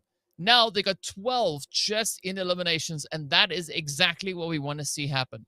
Absolutely. That's what we've have wanted to see happen from many of these teams over the course of the evening. And OOC really stepped up to the plate with those car eliminations. Most of those were via vehicle, to be honest. So they came rolling through over those hills and were just able to take down a lot of them. Really, really well played. Of course, Galatasaray, being the winners of this game, were able to do so, being on that far side of the zone and just able to pick up teams wherever they felt like it, as the rest of them were fighting amongst themselves. So very well planned and thought out by Galatasaray to actually pick up a decent amount of points as well, right? I mean, it's not the crazy game we saw from them 2 games ago, but it definitely is a substantial jump in those points. Yeah, 14 eliminations. Yeah, I mean, it's going to look good whichever way you look at it. So well played, well done to them. But you were talking about those vehicle finishes, right? Some players use car 98s. Others just use cars, right? Yes. Pinky Very definitely true. one of those that likes to use a car 98. I'd guess. I'd assume, 300 based on meters, yeah. hitting that 300-meter hit. So yeah, Pinky playing a good game right then and there. And again, not an aggressive amount of health being recovered, right? Only 6.3k. So that again attests to just how challenging the zone was. The utility usage back up again, right, all the way to 263.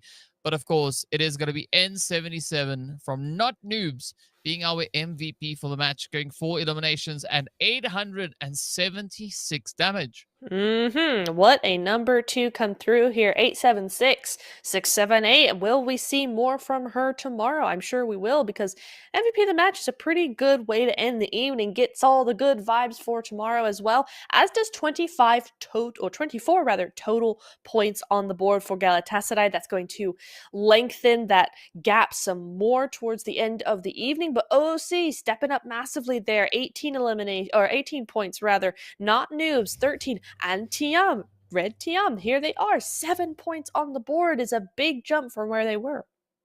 Yeah, I mean, points are going to be points, and points will help to strengthen their play. So Red Tiam, I'm pretty sure now have gained entry into double-digit points, which is great, right?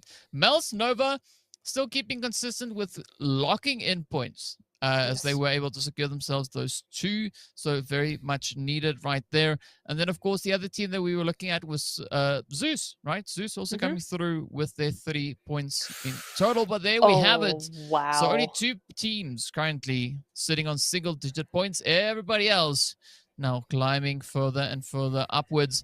But looking at this, you can't fault the consistency that we saw come through from Galatasaray. 2 chickens, 29 placement points, 7 points away from hitting a century on the first day. That is pretty crazy, because if we compare this with what we've seen in the previous season from Galatasaray themselves, right? In the previous season, by the first day, Galatasaray had, I believe it was 67 points, right? 61 points, right? So they've got more eliminations than they had in total points in the previous season at exactly the same stage, right? So just shows you how aggressive these teams can be. But you also got to commend the efforts that we've seen come through from everybody else, right? Bonfire bringing some pretty good performances. Goat also playing really, really well. And Galatasaray just taking the top 3 slots. I mean, I have to laugh, but just laugh out of sheer amazement, because here we go. Top 3, 94 points in 5 games. It's not even 6 games, it's 5. Yeah. Insane.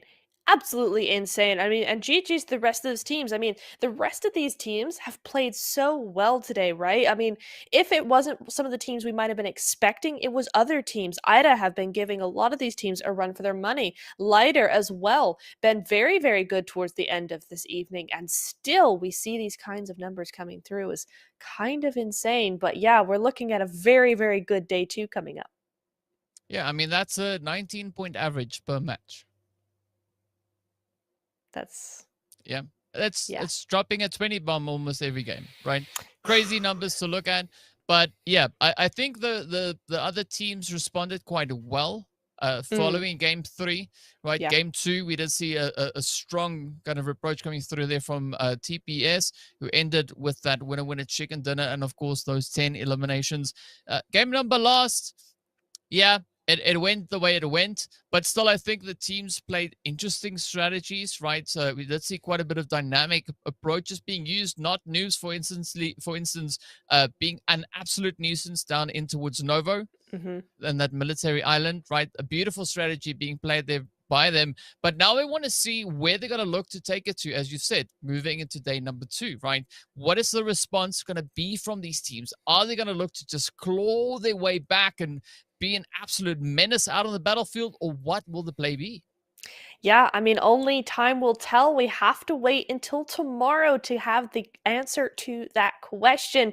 We will be back. Day 2 starts tomorrow, same time, same place. That is it from all of us. We can all rest after those crazy games coming through here. We'll be back tomorrow for 5 more games, and we'll see you then.